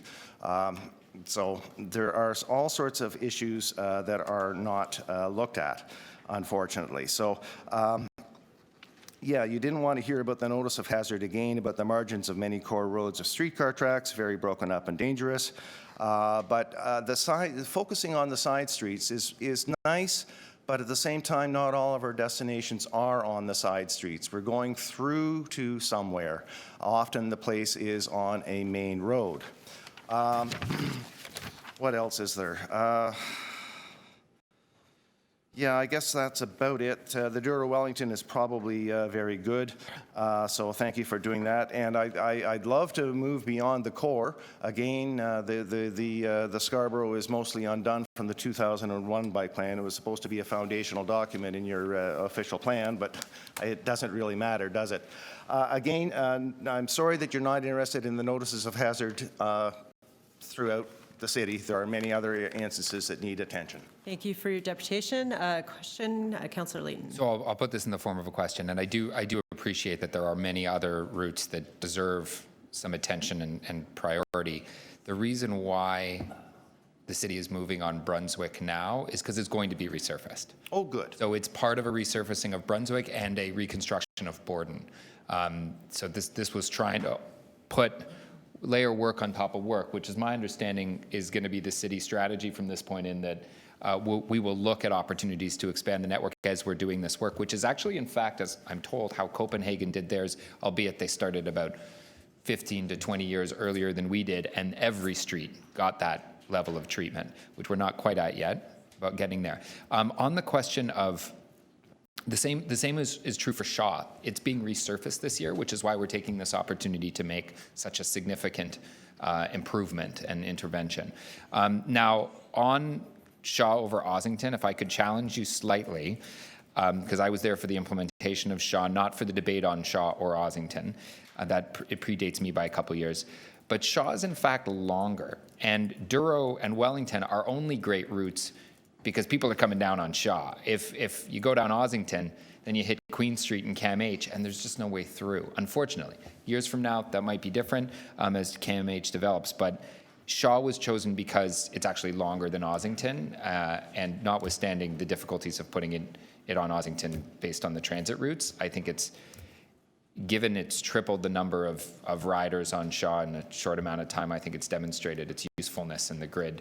I do wish we were focusing on some of the larger arterials, though, as you mentioned. Like Bloor Street East, but returning to Shaw. We're getting there, Hamish. We're reconstructing that in a couple of years, too, and that's when we'll see the lane. But returning to Shaw, maybe the compromise is on College. If you did Ossington from Davenport to College and jog along College to Shaw, because I do agree Queen is the end point of Ossington. But not to get into a debate, we can't put it on College. The people that are most punished aren't drivers. They're transit riders, 50,000 people that are using that streetcar line that would get held up. That's who would be punished on College Street. Maybe since there are many cyclists there already, it's marked as a Sherrod Street already as a bike facility, and it's not as safe as it needs to be. But if you're already encouraging cyclists to go there too, maybe it doesn't need the bike lane. Thank you for asking his thoughts around that matter. Thank you for that question. Councillor Cole. Yeah, thank you, Hamish. Are you aware there's a cycling community north of Eglinton? Oh, absolutely, sir. I don't get up there that much because it takes decades to get nothing done. I'll invite you to go on a bike ride together, and we'll explore the Toronto that exists north of Eglinton. Well, we'll have to bring along a copy of the bike map as well, and the bike plan. Anyways, I just want to let you know that you made a good comment about expanding it beyond the core and onto major arterials.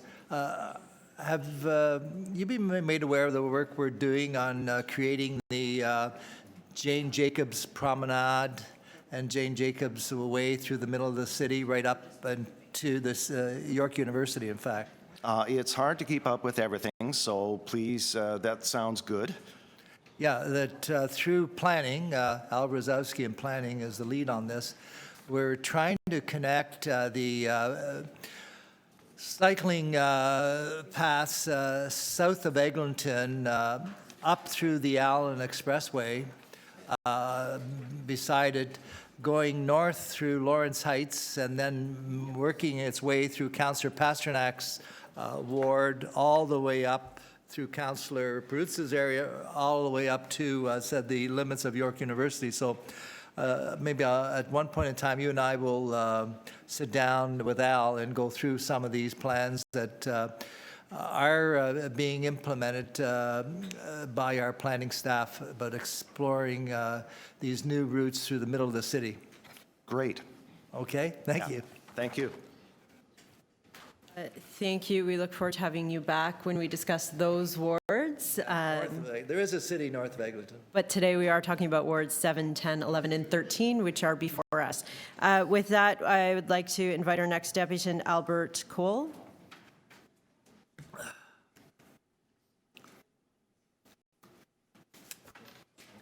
Thank you very much. You have my 5 name is minutes. Albert Cole. I am a resident of Howland Avenue, been there for 25 years. That's a street adjacent to Brunswick. I'm an environmental lawyer, and I do note that I want to speak to the Borden-Brunswick initiative. I am in support of it, as are 92% of the respondents to the city survey. I noticed that some of the opponents have mentioned children, the disabled, and seniors. So I wanted to address very quickly those issues. Seniors, of course, are one of the demographics we see increasing in terms of numbers of cyclists. And unfortunately, they're also the demographic that are most often killed or injured on our roads, not, of course, by bicycles, but by cars. We want safe streets. We want seniors to take advantage of the benefits and enjoyment of cycling. Where I live, both the houses north and south of me have residents who are seniors who enjoy cycling regularly. One of the residents up the road is a 92-year-old former composer who tells me it's easier than walking, and you'll hear that from a lot of seniors. In fact, you'll hear that comment from a lot of disabled people. More and more disabled individuals are taking up cycling to maintain their mobility, so we don't need to see the car as the only way for disabled people to be mobile. One resident, she lives in Dufferin Grove. She passed me on the street recently. She's a senior. She says about her bicycle, "It's my wheelchair." And in fact, in the UK, there was a study done by Wheels for Well-Being, and their study results said perhaps the most significant statistic to come out of the survey was that the majority of disabled cyclists said they find cycling easier than walking, which we know is often the case because cycling reduces strain on the joints, aids balance, and alleviates breathing difficulties. Children. So it's ironic that we've heard about this bike lane being detrimental to children when we know, of course, that our car-centric system has been terribly detrimental to children's mobility. In the 50s and 60s, we saw lots of children cycling. We don't see that anymore today. They've been taken off of our roads because it's considered unsafe by parents. So I should mention, for example, one of the previous deputants mentioned the Parkette. I noticed that intersection is particularly dangerous there because of its width. The safety benefits, of course, of a contraflow lane is to reduce the width of the street.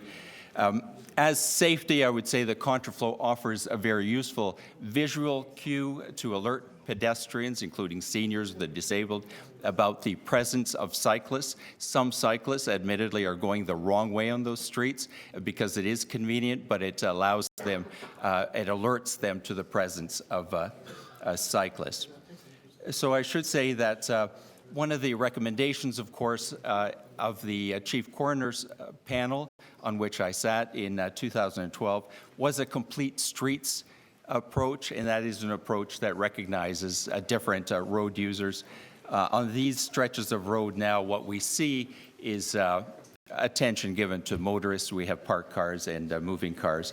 And of course, a complete streets approach is consistent with city policy. So in conclusion, I would say this is a modest addition to our system of bike lanes. We don't yet have a network of bike lanes in the city. We want that. This particular contraflow initiative would leverage investments we've made on Bloor Street and on College for cyclists as well as Bellevue. So we're leveraging existing investments. And finally, I suggest that this initiative will improve safety for children, disabled, and seniors. Thank you. Thank you for your deputation. Questions of the deputant? Thank you for coming in today. Hey, Our next speaker is Ron Hart.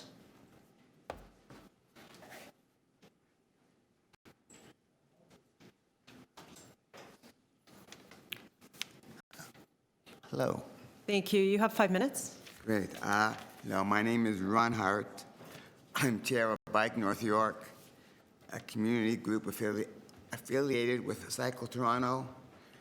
I know some of the councillors around the table there might remember us more as the North York Cycling and Pedestrian Committee. I'm here this morning to speak on behalf of the Murray Ross Parkway bike lane. If you look on your map and see how teeny tiny the line is, you're probably wondering why someone would come from all the way from North York to City Hall to talk about such a tiny little project. But I would tell you that as a long-time cyclist and cycling advocate, that tiny gaps can totally sabotage major trail networks. The effectiveness, totally sabotage the effectiveness of major trail networks. In this case, a cyclist would come to the sudden end of the trail, be meandering around trying to find out where the trail reconnects at the other end. And for commuting cyclists, this potentially cause them to arrive late for appointment or class if they were going to the university. For recreational cyclists, it forces them, for some recreational cyclists that are very uncomfortable on on any kind of roadway that's not a car-free, it causes them to spend time on these roadways. I understand you have to get to a parking lot. The parking lots are, I consider them anarchy central, and they're not governed by the Highway Traffic Act, and they can be scary places to ride your bicycle. And the end result in both cases is that often a lot of cyclists abandon using that trail. If it doesn't work for them the whole way, that one little bad experience can be enough to annoy or intimidate people off of using the trail system. I would also point out that the Finch Hydro Trail is very popular with families that live right near the trail. You see lots of parents and kids riding on the trail, and they especially like a long interrupted trail that go out and back home and not have to deal with any cars. And finally, I know from my many years ago volunteering at the bike show when I was on the Toronto Cycling Committee, that there are a lot of cyclists come from the GTA and beyond to ride our wonderful trail network. And these tourists, as I like to refer to them, often end up, I'm sure a lot of them end up at Queen's Quay, and they end up at a cafe spending money. So they're very good for they're good for the city, and the more again they come here because they can have a car-free, a nice car-free ride, and then be in the city and enjoy the urban benefits of being in the city as opposed to riding out in the country. To summarize, I would say that long, uninterrupted off-road networks encourage more cycling of all stripes, results in more fit citizens, less people in car, more tourists coming to spend money, and more family-friendly time. That's it. Any questions? Thank you. Councillor Cole has a question.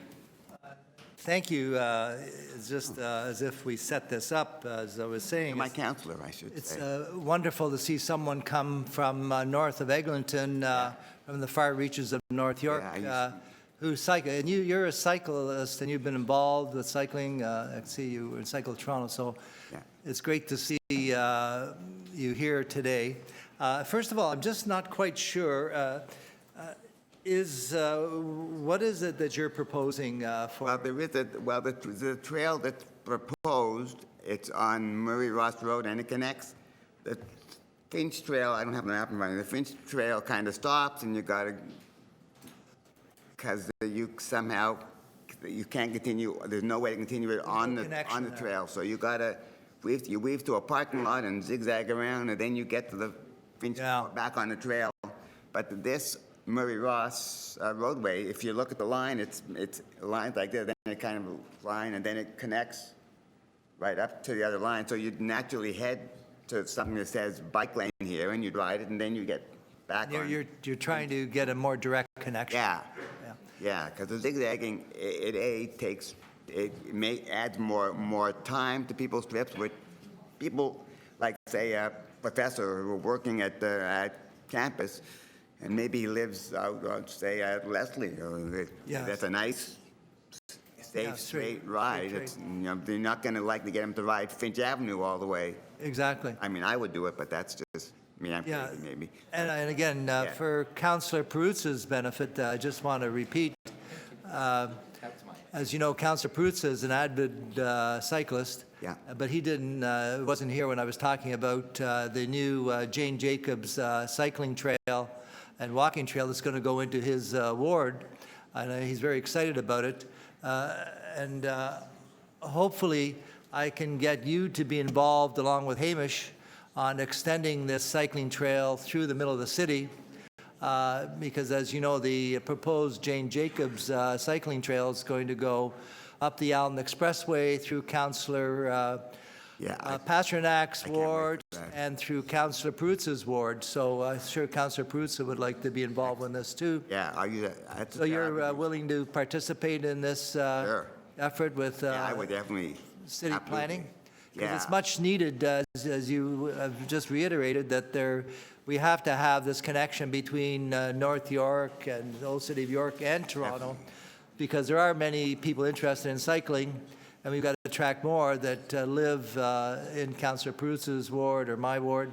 Excellent. So, and the other thing, I just want to commend you for wearing the Tom Longboat shirt. Yes. I ran that Okay. too on the island, and just to let you know, I hope you'll be involved. I'm asking for another volunteer a bit of work you could do, is we are looking forward to adding the name of Tom Longboat to Eglinton Park. Oh. And as you know, Tom Longboat lived just east of Eglinton Park, and he used to work for the city of Toronto. Oh. And he was maybe our greatest long-distance runner in history. And plus, the Eglinton Park area, I don't know if you're aware of it, maybe if you cycled down there, you know that that was a major Indigenous settlement area at Castlefield and Avenue Road, which is the highest point in Toronto. So we're trying to reclaim the Indigenous history of that area, and I hope you'll be involved in that effort too. Definitely. So I've got work for you to do, Ron. Yeah. Anyways, Well, thank you so much for coming. Thank you, Councillor Cole, and thank you for linking it in with Ward 7, which is on the agenda, because for a while I wasn't sure where you were going there. But thank you for your deputation. Thank you. Thank you, and again, reminder, we're discussing Ward 7, 10, 11, and 13, the roads that are before us in this agenda item. Our next speaker is Tobias Whitfield.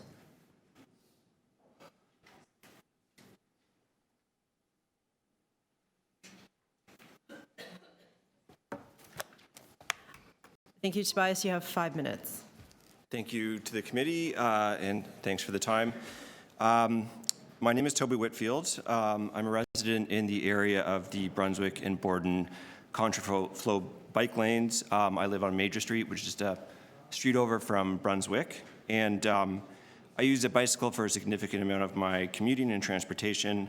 I'm also the father of 2 young children who are 4 and 6 years old. Right now, riding through our neighborhood is not easy. The existing bike lanes on Bloor and College are not protected and are not safe for young children. And right now, in order to link up the north-south routes, you have to use those cross streets with on major roads with busy and not safe bike lanes.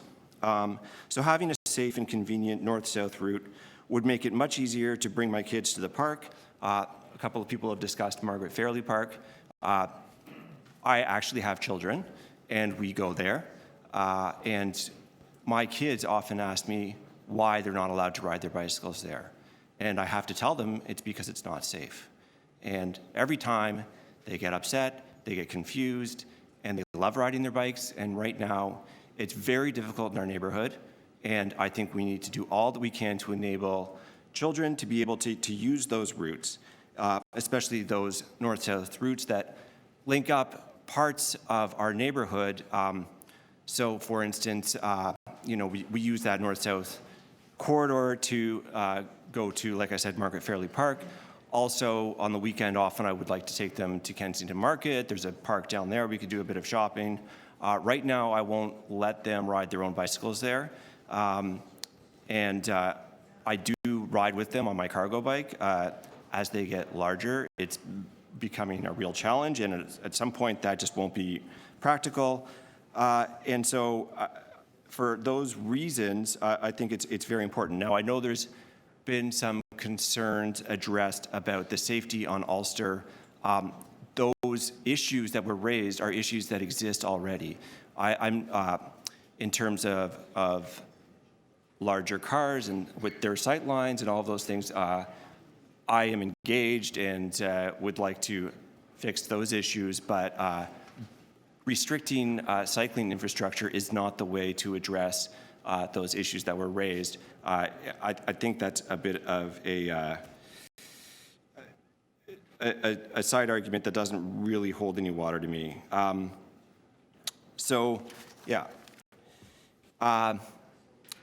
of the other things that's important is that the cycling network, or the ability to move through our neighborhood, is only as safe as the weakest links. And right now, the weakest links are at College, they are at Harvard, they are at Bloor Street. And right now, we don't have good ways of getting across those routes, and there's very few street lights that for those north-south routes, especially ones that link up, ways to directly go across and continue along the north-south streets. And that's the reason for the Ulster and Borden portion. If you get to the bottom of Brunswick, where do you go?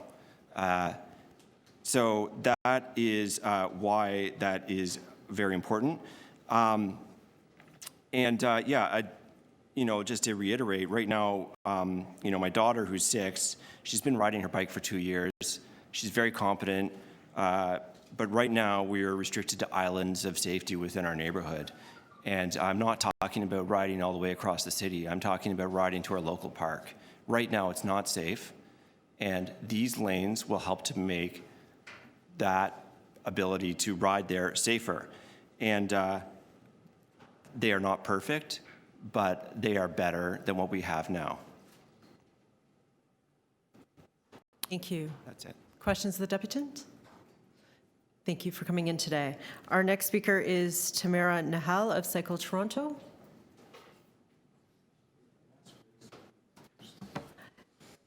Thank you, Tamara. You have 5 minutes. Thank you.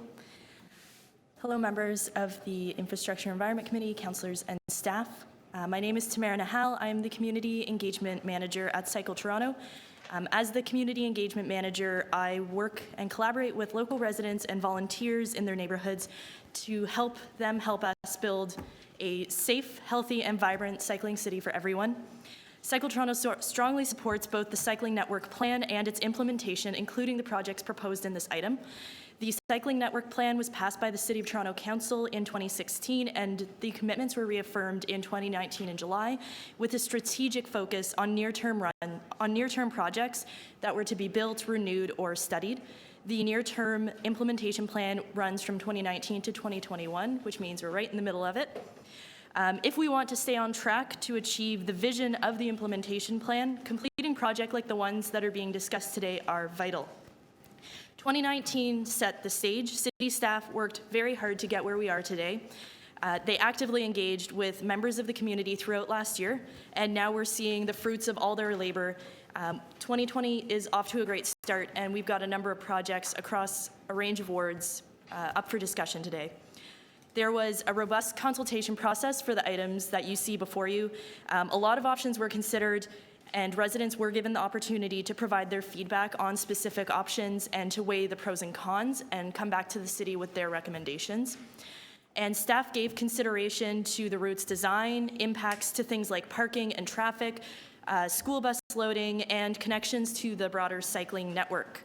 The projects you see before you are very carefully considered, designed, revised, and finalized, and they're here today with a lot of work and effort put into them.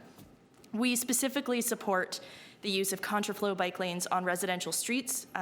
There are many examples of contraflow bike lanes that work. Shaw Street is up for discussion today, and it's so successful that it has to be upgraded, which is such a fantastic thing to be saying. There are so many people riding their bike on walking on this street that the design needs a refresh. 75% of people using Shaw Street either walk or ride their bike, which is incredible. We understand that this kind of change can be scary, but the proposed changes will make the street safer for everyone on a range of residential streets. And the great thing is we've done a lot of these projects before. So the Denison Bellevue contraflow lanes are an example of where small, quiet streets are a great place for contraflow bike lanes. We've done it once, and we've learned a lot from them. The Borden-Brunswick contraflow lanes are now proposed to extend them, so we have the benefit of having done them once, and now we're looking at extending them. These routes link communities together, and it makes it easier for people to get around. For a nervous cyclist or a parent cycling with their children, a quiet residential street is a lower stress route than something like an arterial street. And we definitely need to build protected bike lanes on Bloor Street, but we also need these small local residential routes to link them all together and create a network. We hear time and time again that safety is the #1 reason Torontonians don't ride their bikes. So how can we make our city more accessible to everyone? How can we ensure that every resident has the ability to get around whatever way makes the most sense for them? It's by building sidewalks that are wide enough, it's by investing in transit, and it's by building cycling infrastructure. That means building the routes in the cycling network plan through the near-term implementation plan. We need to build these bike lanes to reduce injuries and deaths on our streets and take meaningful steps towards addressing the climate crisis. This will allow us to fill all of our obligations under our plans like Vision Zero and Transform TO. The city committed to building cycling infrastructure with the cycling network plan, and now we're working through all of the projects with the action-oriented near-term implementation plan. Let's make sure that we can finish the projects that we've committed to, and let's make sure we understand and address the concerns of local residents. We've heard some concerns on a range of issues, but I think we have a lot of tools in our toolbox to solve the problems that have been raised today. The designs we've seen are the best practices in cycling design. We've seen Shaw Street go from an older design and now it's being upgraded with what we're working with, which is the latest and greatest. We also see different types of infrastructure for different types of streets. That's why we're seeing a protected cycle track proposed on a busy road like Murray Ross Parkway. That's a great connection and we're really happy to see a project in Ward 7. In comparison, we have projects on quiet streets like Shaw Street and Borden Brunswick. So in conclusion, we're really looking forward to working with all of the local councillors, the residents, businesses, members of BIAs and residents associations to build a resilient city that expands transportation choice, responds to the climate emergency, and is safe for everyone to get around, regardless of how they choose to do so. Thank you. Are there any questions of the deputant? Thank you for coming in today. Thank you. Our next speaker is Sam Perry, Culture Links Bike to School Project. Mr. Perry? Okay, the speaker after that is Jamie Jodry. You'll have to tell me how to say that properly. Yeah, no one gets it. My name is Jamie Jodry. It's difficult. And I am a resident of Ward 10 in the Trinity Bellwoods area. I wanted to provide some comments on the proposed Duro-Wellington bike lanes that will eventually connect to the West Toronto Rail Path, which I'm so excited about, to the bike lanes on Strawn and then down to the Martin Goodman Trail. I've lived in that neighborhood for 6 years now, and I've been a cyclist in Toronto for many years before that. Since I moved to Toronto, I've noticed a slow but steady improvement in the number and quality of bike lanes within the downtown core. I think we all know that there's room for improvement, but there has been tangible progress, so thank you for getting that work done. I wanted to express strong support for the bike lanes on Duro-Wellington, the proposed lanes. I think encouraging cyclists to avoid King and stick to the side streets in that area will keep them safe is a really important signal. And in addition, I can say from personal experience that the neighborhood experiences really high levels of visitors exploring the area by bike, especially in the nicer months. And these people are of all different skill level and ages. There's young kids and families and older people as well, new cyclists.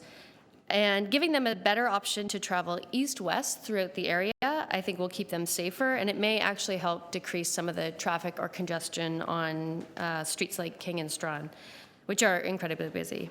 I'm also really excited to see that this proposed bike lane would eventually connect to the West Toronto Rail Path. That's all I wanted to say, so I appreciate the opportunity to speak, and thank you. Thank you. Are there questions of the deputant? Thank you for coming in today. Our next speaker is Julia Rosenberg. That will be followed by Paul Macarico. I probably said that wrong, sorry. Thank you, Julia. You have 5 minutes. Thank you. I just put my name down earlier this morning, so if I'm a little bit disorganized, I hope you'll bear with me. I'm Julia Rosenberg. I bought a house on Ulster Street in 2002, and I'm here with other homeowners to talk about the contraflow bike lane on Ulster. Just to be really, really clear, we support increased cycling in this city, bike paths, dedicated bike paths, I cycle all the time. I even cycle in the winter when I shouldn't. Yvonne Bambrick is a good friend of mine who's an active cycling activist in the city. So this is not about bike lanes in Toronto. This is about proposing a bike lane that abuts parked cars on a very small city block that also happens to have a park. And this park has a containment fence. So unlike the park on Shaw north of Bloor, where kids and families can enter the park anywhere they want, the entrance to the park on Ulster Street, there's also one on Brunswick, but the entrance to the park on Ulster Street is contained and focused on the south side of the street.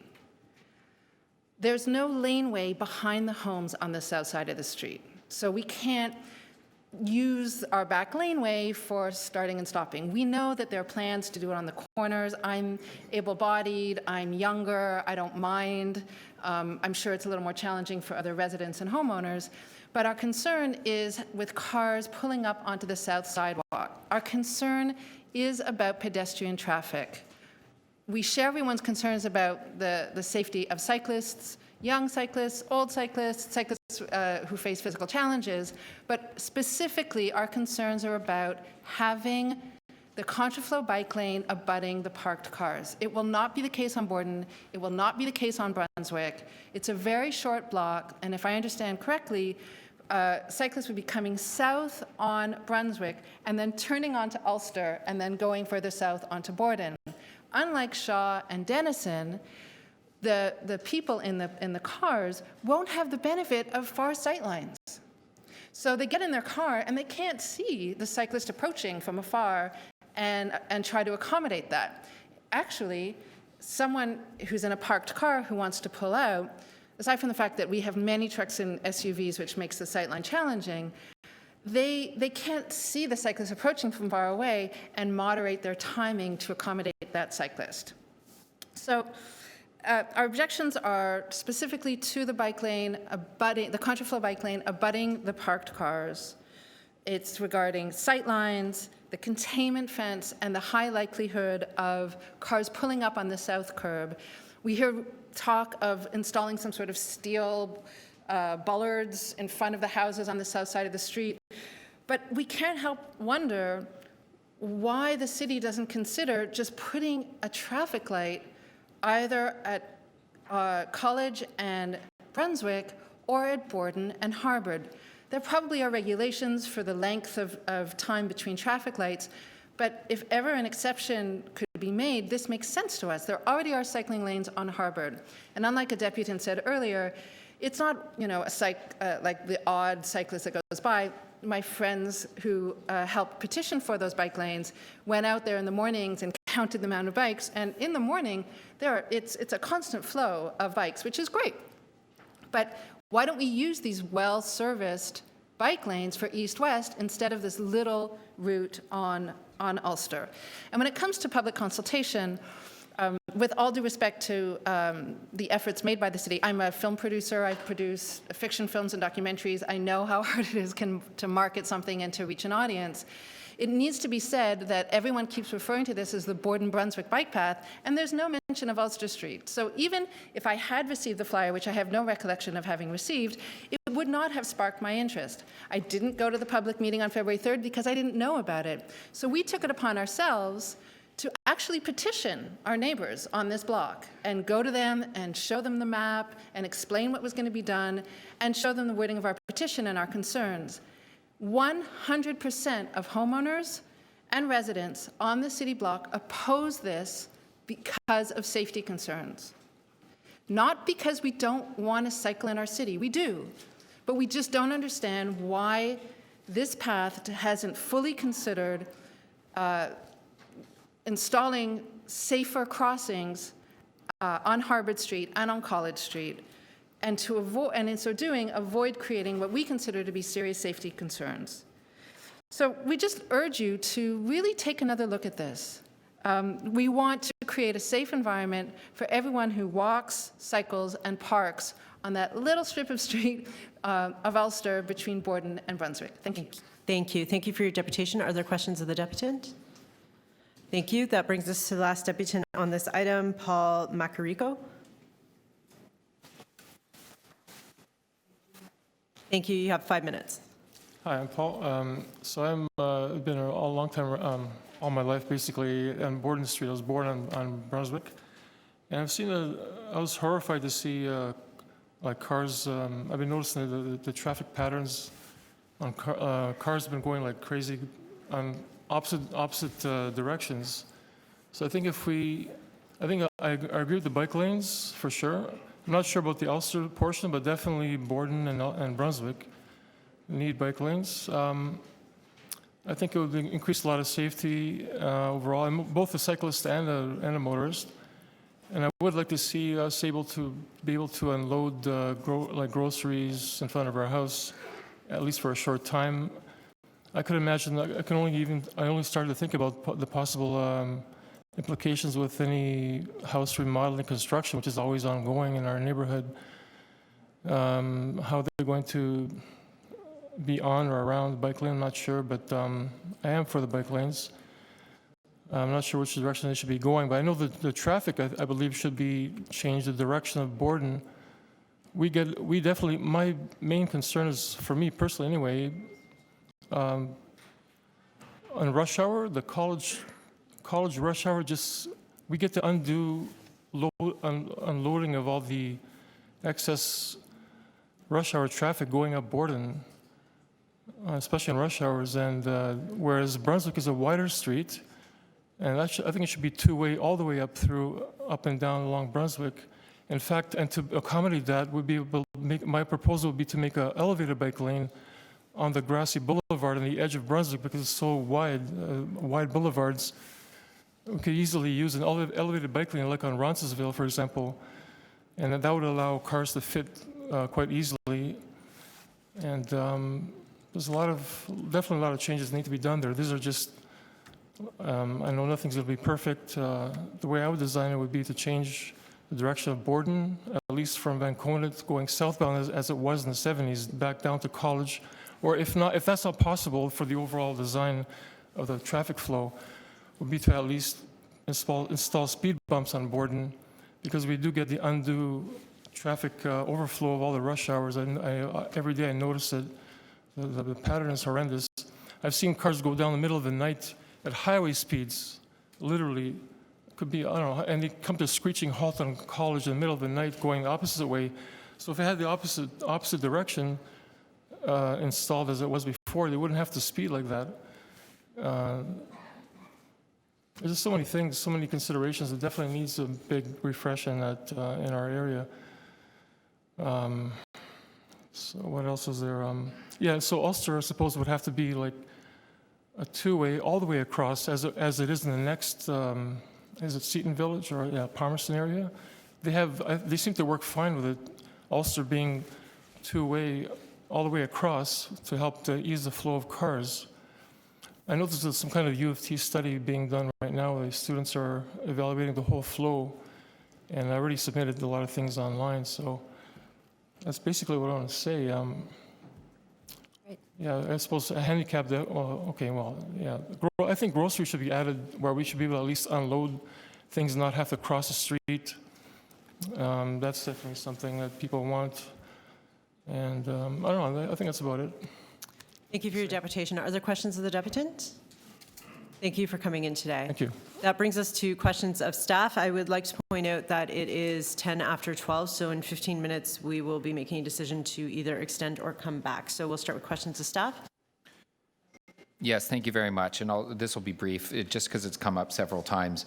The consideration for Borden, both why it's necessary and why it cannot be, or you're not recommending that it be extended up to Harvard. Can you elaborate on that? Just why you made that decision? Sure. Through the speaker, a lot of this project's main point was to look at different routes throughout the neighborhood. These routes were developed through several different factors, including safe crossings at existing traffic signals. Borden has one at Bloor, and then Brunswick, Harvard, and a lot of that has to do with the spacing of the existing signals along the route. So it's deemed that it wasn't feasible to put an additional light in at Borden and Harvard. Correct. But there have been occasions when you've had routes like this that you've recommended lights where they make sense, correct? Yes, we evaluated both signals and existing PXO crossings. Are there concerns around the proximity that cars will be to the sidewalk adjacent the park? No, not currently. Shaw Street, part of the street is the exact same configuration with parking, then a contraflow bike lane, and then a travel lane adjacent to the sidewalk. Can I just get some clarity? Because the whole rationale for Borden, why is it needed? Because Borden necessitates Ulster. Why not just Brunswick? Again, a lot of the focus of this project was the routing. Bellevue comes up at College, where it is a jogged intersection, and it's directly halfway between both Brunswick and Borden. It was deemed that the Borden traffic signal was the best place for people to safely cross. This project also includes improvements on College to facilitate that crossing. So we need that one block of Borden to facilitate the safe crossing. For fear that there would just be cyclists anyhow going up the wrong way as they do today. Contraflow bike lanes have been shown to be effective of consolidating the cycling traffic into the correct, being able to travel on, on the streets, and then allowing that movement and hopefully eliminating both sidewalk riding and other infractions on adjacent one-way streets. Okay, thank you. Any additional questions? Anyone to speak? Councillor Leighton? Yes, thank you. I have a series of motions. First, motion A, that City Council direct the General Manager of Transportation to prioritize street sweeping for local roads with contraflow bike lanes as part of the review of street sweeping levels of service currently being conducted by Transportation Services to ensure that street sweeping for local roads with contraflow bike lanes will be provided at the appropriate frequency of sweeping on both sides of the street. 2, City Council direct the appropriate city staff to monitor complaints regarding parking enforcement, accessible pickup drop-off, or safety relating to the contraflow bike lanes along Borden, Ulster, Shaw, Roxton, and Brunswick Avenue, and report back to Toronto and East York Community Council with recommendations to address concerns if warranted. 3, City Council requests the General Manager of Transportation Services to explore the installation of sidewalk bollards on the south side of Ulster Street adjacent the park while maintaining appropriate sidewalk width to meet the AODA requirements in an effort to avoid cars from mounting curbs. I'm going to say very clearly now that motion B is on behalf of Councillor Kristen Wongtam. 1, that City Council direct the General Manager of Transportation Services to identify appropriate areas for deliveries and passenger pickup and drop-off along Sumac Street between Shooter and Queen. 2, that City Council direct the General Manager of Transportation Services to explore the feasibility of implementing new technology, including heated pavement, to promote year-round cycling. 3, City Council direct the General Manager of Transportation Services to consider improved design and additions to the public realm for the precast concrete islands along Shooter Street, including the installation of planters and soft landscaping. So I'll just first remark that building out Toronto's bike plan is a critical piece of some very important larger citywide objectives that all of us supported. Transform TO. We have to shift about 75% of trips under 5 kilometers out of cars. We do that by building out a bike network and making public transit for local trips better. We do that by changing land use patterns so that people work and can shop closer to where they live. That's the only way it's done. And we know the number one reason why people don't bike more is because the lack of safe infrastructure. We see over 100 comments here from residents in the streets that I represent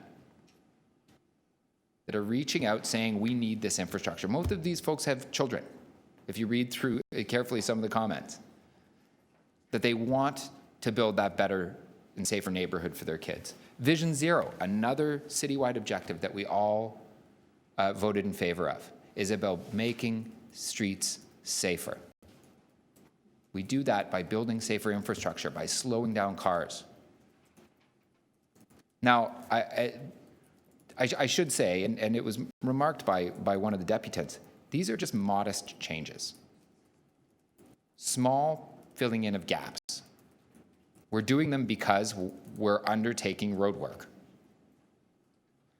But just because they're small doesn't mean that they're incredibly important to the local fabric and local transportation network. I bike these streets on a regular basis, Shaw almost daily. But yeah, it's scary to bike with your kids on Shaw. There's no straight path to get from Bloor or Harvard down to College Street when you're east of Spadina. This will help provide that grid, that minimum grid that we all support. There are not many options. Unfortunately, if we could redesign the grid where lights were and where one-way streets were, we'd probably do it differently. We probably would. But the way that staff are doing this are trying to involve the smallest disruptions as possible to people's existing patterns, because they know how much this can impact and how much people will have concerns about these immediate changes. Change is hard. It's incredibly hard. And I appreciate the concerns that have been raised by some in the community. I was involved in actually getting the provincial change to allow for Shaw Street to be the city's first long contraflow lane. We got that change, we installed the lane, there were many concerns, all of which have been voiced here today. In our experience, those concerns haven't been realized in practice. Now, and I appreciate that might be hard and it may be different circumstances, I do. And that's why I've put forward these motions, because it doesn't mean that we shouldn't continue to examine this to make sure that they don't manifest themselves. And if they do, we should use a machine learning approach and change and evolve as things go. Shaw connects to Douro. Douro connects everyone north of it to the waterfront. Brunswick and Borden are an incredibly important local connector in our community, and we're going to keep an eye on how those streets develop with time and see if changes are needed to be made along the way. Thank you. Questions of the mover? I just have a quick question for A1. All the other ones are report backs, but A1 is directing prioritization. Are you comfortable with changing this to some sort of report back or investigate in case there are other considerations that need to be incorporated? So it's part of a larger report back, because city are considering sorry, I'm on the wrong motion in front of me. City are currently reviewing the street sweeping levels, and I wouldn't say that it means be the #1 priority, but to ensure that it's being done at the appropriate frequency on both sides of the street. This is why I go on to try to clarify it a little bit more. Can we say to consider prioritizing street sweeping as part of the review instead of just to prioritize? Sure. Okay, thank you. Can you make that friendly amendment on behalf? Any additional questions for the mover? Anyone else speak on the item? Okay, call the vote on Councillor Layton's motion A. All those in favor? All those opposed? Motion B. All those in favor? All those opposed? Thank you. Item as amended. All those opposed? All those in favor? All those opposed? Motion carries. That brings us to item 12.9, improvements at the Queensway, Queen Street West, King Street West, and Roncesvalles Avenue intersection to improve safety operations and extended bike lanes in Ward 4. Hamish Wilson is our only deputant on this matter. You have 5 minutes. Yes, greetings again. I do try to be positive, not just getting Carpin credits. And so on the positive, having the King-Queen, Roncesvalles, Queensway intersection reconfigured to be more normal is very good. And also positive is moving the eastbound Queen transit stop to the far side of the intersection on Queen with adjustments to the street. That's also positive.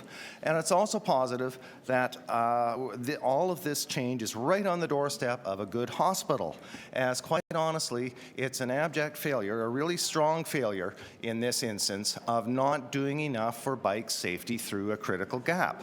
And here is the section right there circled in red that we're talking about. The current bike map shows that there's a really excellent bike lane about 4 kilometers as it goes further west into Etobicoke. It's a really nice facility for painted bike lanes. I don't know how the maintenance is, but both for coming in and for people from the neighborhood improvement area of Parkdale trying to get to High Park, this is a really critical gap. I had circled this gap along with some others that you didn't want to hear about, but with knowing that we've got this agenda item here, it's definitely on track. There's lots of width, relatively speaking, to the right-of-way. This is a rough image of it. Pardon me for it not being black and white, but in color. But we really, really need to have the width for cycling and also a lower speed limit or enforcement here. It's really critical. So I suggest a motion to you that the realignment of the streetcar tracks in the King-Queen Ronces Queensway intersection be approved today for the purposes of ordering the track, and that staff develop a further redesign of this highway with a high degree of bike safety by the end of the second quarter with assistance from external consultants. This may not fly, of course, but despite it being the climate emergency, but I see that as being really important to get bike safety integrated thoroughly into all aspects of what we're doing. And what's being proposed now is just not good enough for the bike safety.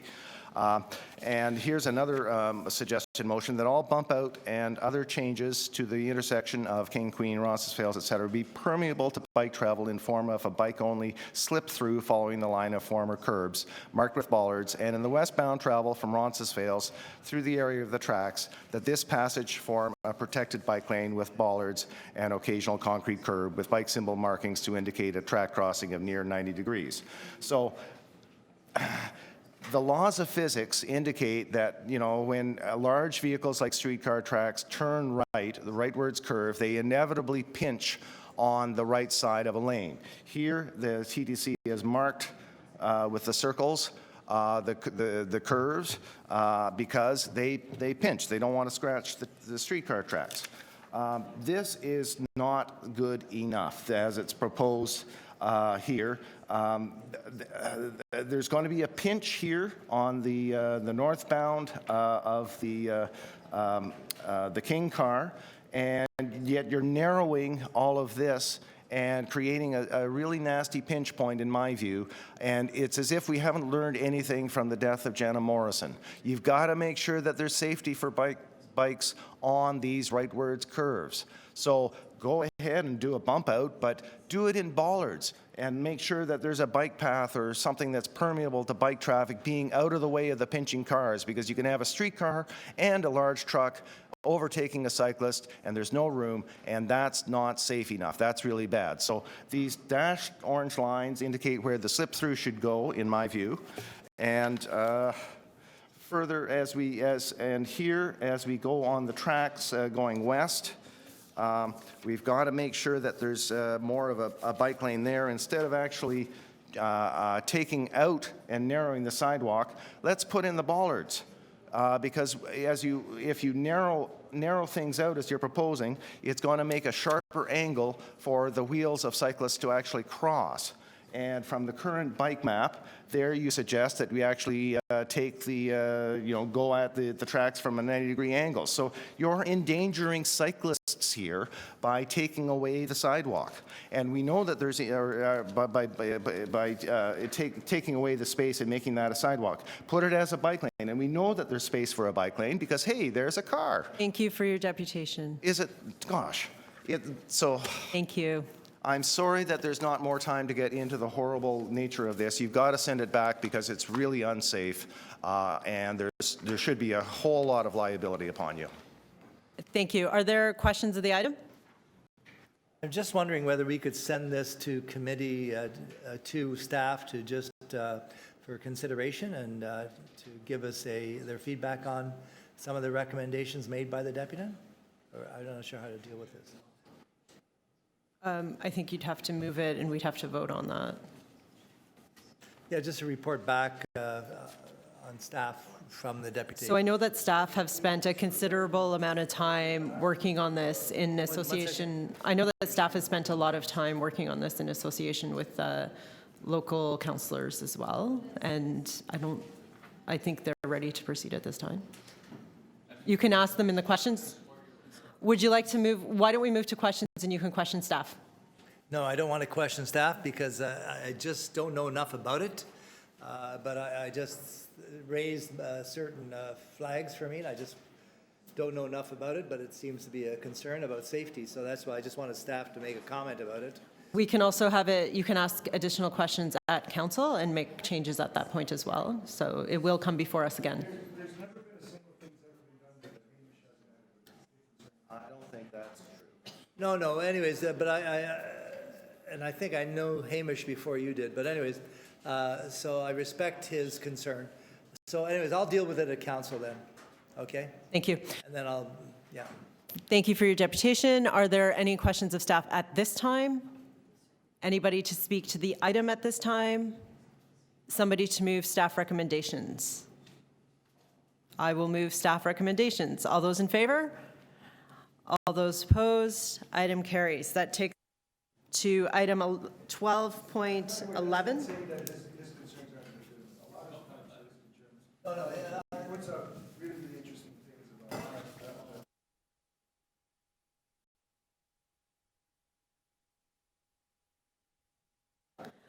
about Item 12.11, Councillor Cole, you held this item. Questions of staff? Yes, yeah.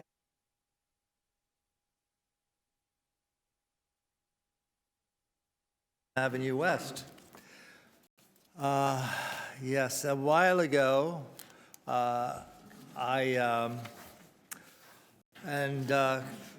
staff had this multiplicity of meetings on site about the safety of pedestrians and safety of motorists and cyclists, everybody at this choke point. So I'm going to just proceed with a couple of questions of staff. First of all, I want to thank them for spending time and responding to all our concerns. And this is on behalf of my quarantined colleague, Councillor Matlow, who would have been here, but he's in lockdown. So, but I certainly know where he's coming from too. So I'll refer to some of these in his context. Okay, so the one concern I have, and I don't know how to deal with it. We've got Crosslinks, Metrolink. Crosslinks is the contractor for Metrolinx, the provincial agency who's undertaking this $12.4 billion project on Eglinton, which has been extended for another 3 years probably. So the community has another 3 years to deal with this mayhem. So the question is that we as city transportation have certain jurisdiction, and Crosslinks has certain jurisdiction because they're work sites. How can we somehow better coordinate what Crosslinks' responsibilities are, Metrolinx's responsibilities are in terms of traffic safety, and transportation's responsibility? How can we make this more workable to arrive at some resolutions here? Through the chair, I introduced myself as Navi Tasker, manager of Transit Infrastructure Projects Unit. Through the chair to Councillor Cole. We take traffic safety and mobility very seriously in and around the work zones, and we work very closely with Crosslinks and Metrolinks to ensure that all the effective measures are put in place. And as you have seen even through this report, that additional signage was put in place, additional measures were taken to ensure pedestrian safety along the stretch of Eglinton Avenue close to Cedarville Station. So more on our efforts. We meet with Crosslinks and Metrolinks bi-weekly to review the work zone and the safety around the work zone and bring forward any issues that are either expressed by the residents or through your office, and work very closely to make sure that we resolve them. As you know, and I appreciate the work that you've put in and other transportation staff put in, Metrolinx people, everybody's put in a lot of work. And it is an impossible task that we're trying to, sort of control and mitigate. One of the things that the community has asked for, the residents along with the business improvement area there, is the possibility of having a crossing guard there at, I guess it's at Glen Cedar, because of the dangerous turning of cars, the backup of cars. And I know that Crosslinks is saying that is beyond their jurisdiction, and I'm not sure. And we've got reports back that transportation doesn't feel that they have, that doesn't meet their criteria. So where do we stand with the crossing guard there at Glen Cedar? Through the chair to Councillor Cole, as reported in the staff report, the necessary signage is there. So even during the site visits, we did notice that there were repeated traffic violations, signage violations by the drivers, and we, and along with CTS, feel that this is more of an enforcement issue than crossing guard issue. And additionally, crossing guards are not authorized to either direct traffic or in any way stop traffic. So we think that Toronto Police and additional enforcement will be effective to resolve this issue, and CTS has already approached the local division to increase enforcement in the area to ensure that motorists follow all the necessary signage that has been put in place. As you know, the Toronto... Oh. That's your last question. Timing. What do I do with it? It is now 12:30. I have confirmed that for the most part everybody is able to come back at 1:30, so we will adjourn until 1:30. There is a briefing from Councillor Cressy if you're all invited to attend that about COVID-19.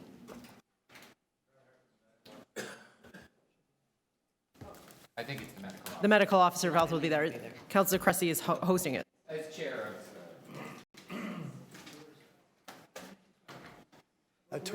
23rd floor. East Tower. East Tower, 23, third floor, boardroom.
The room will be cleared over the lunch period. We're going to be locking the doors, so if you could make your way out, please, and take your valuables with you.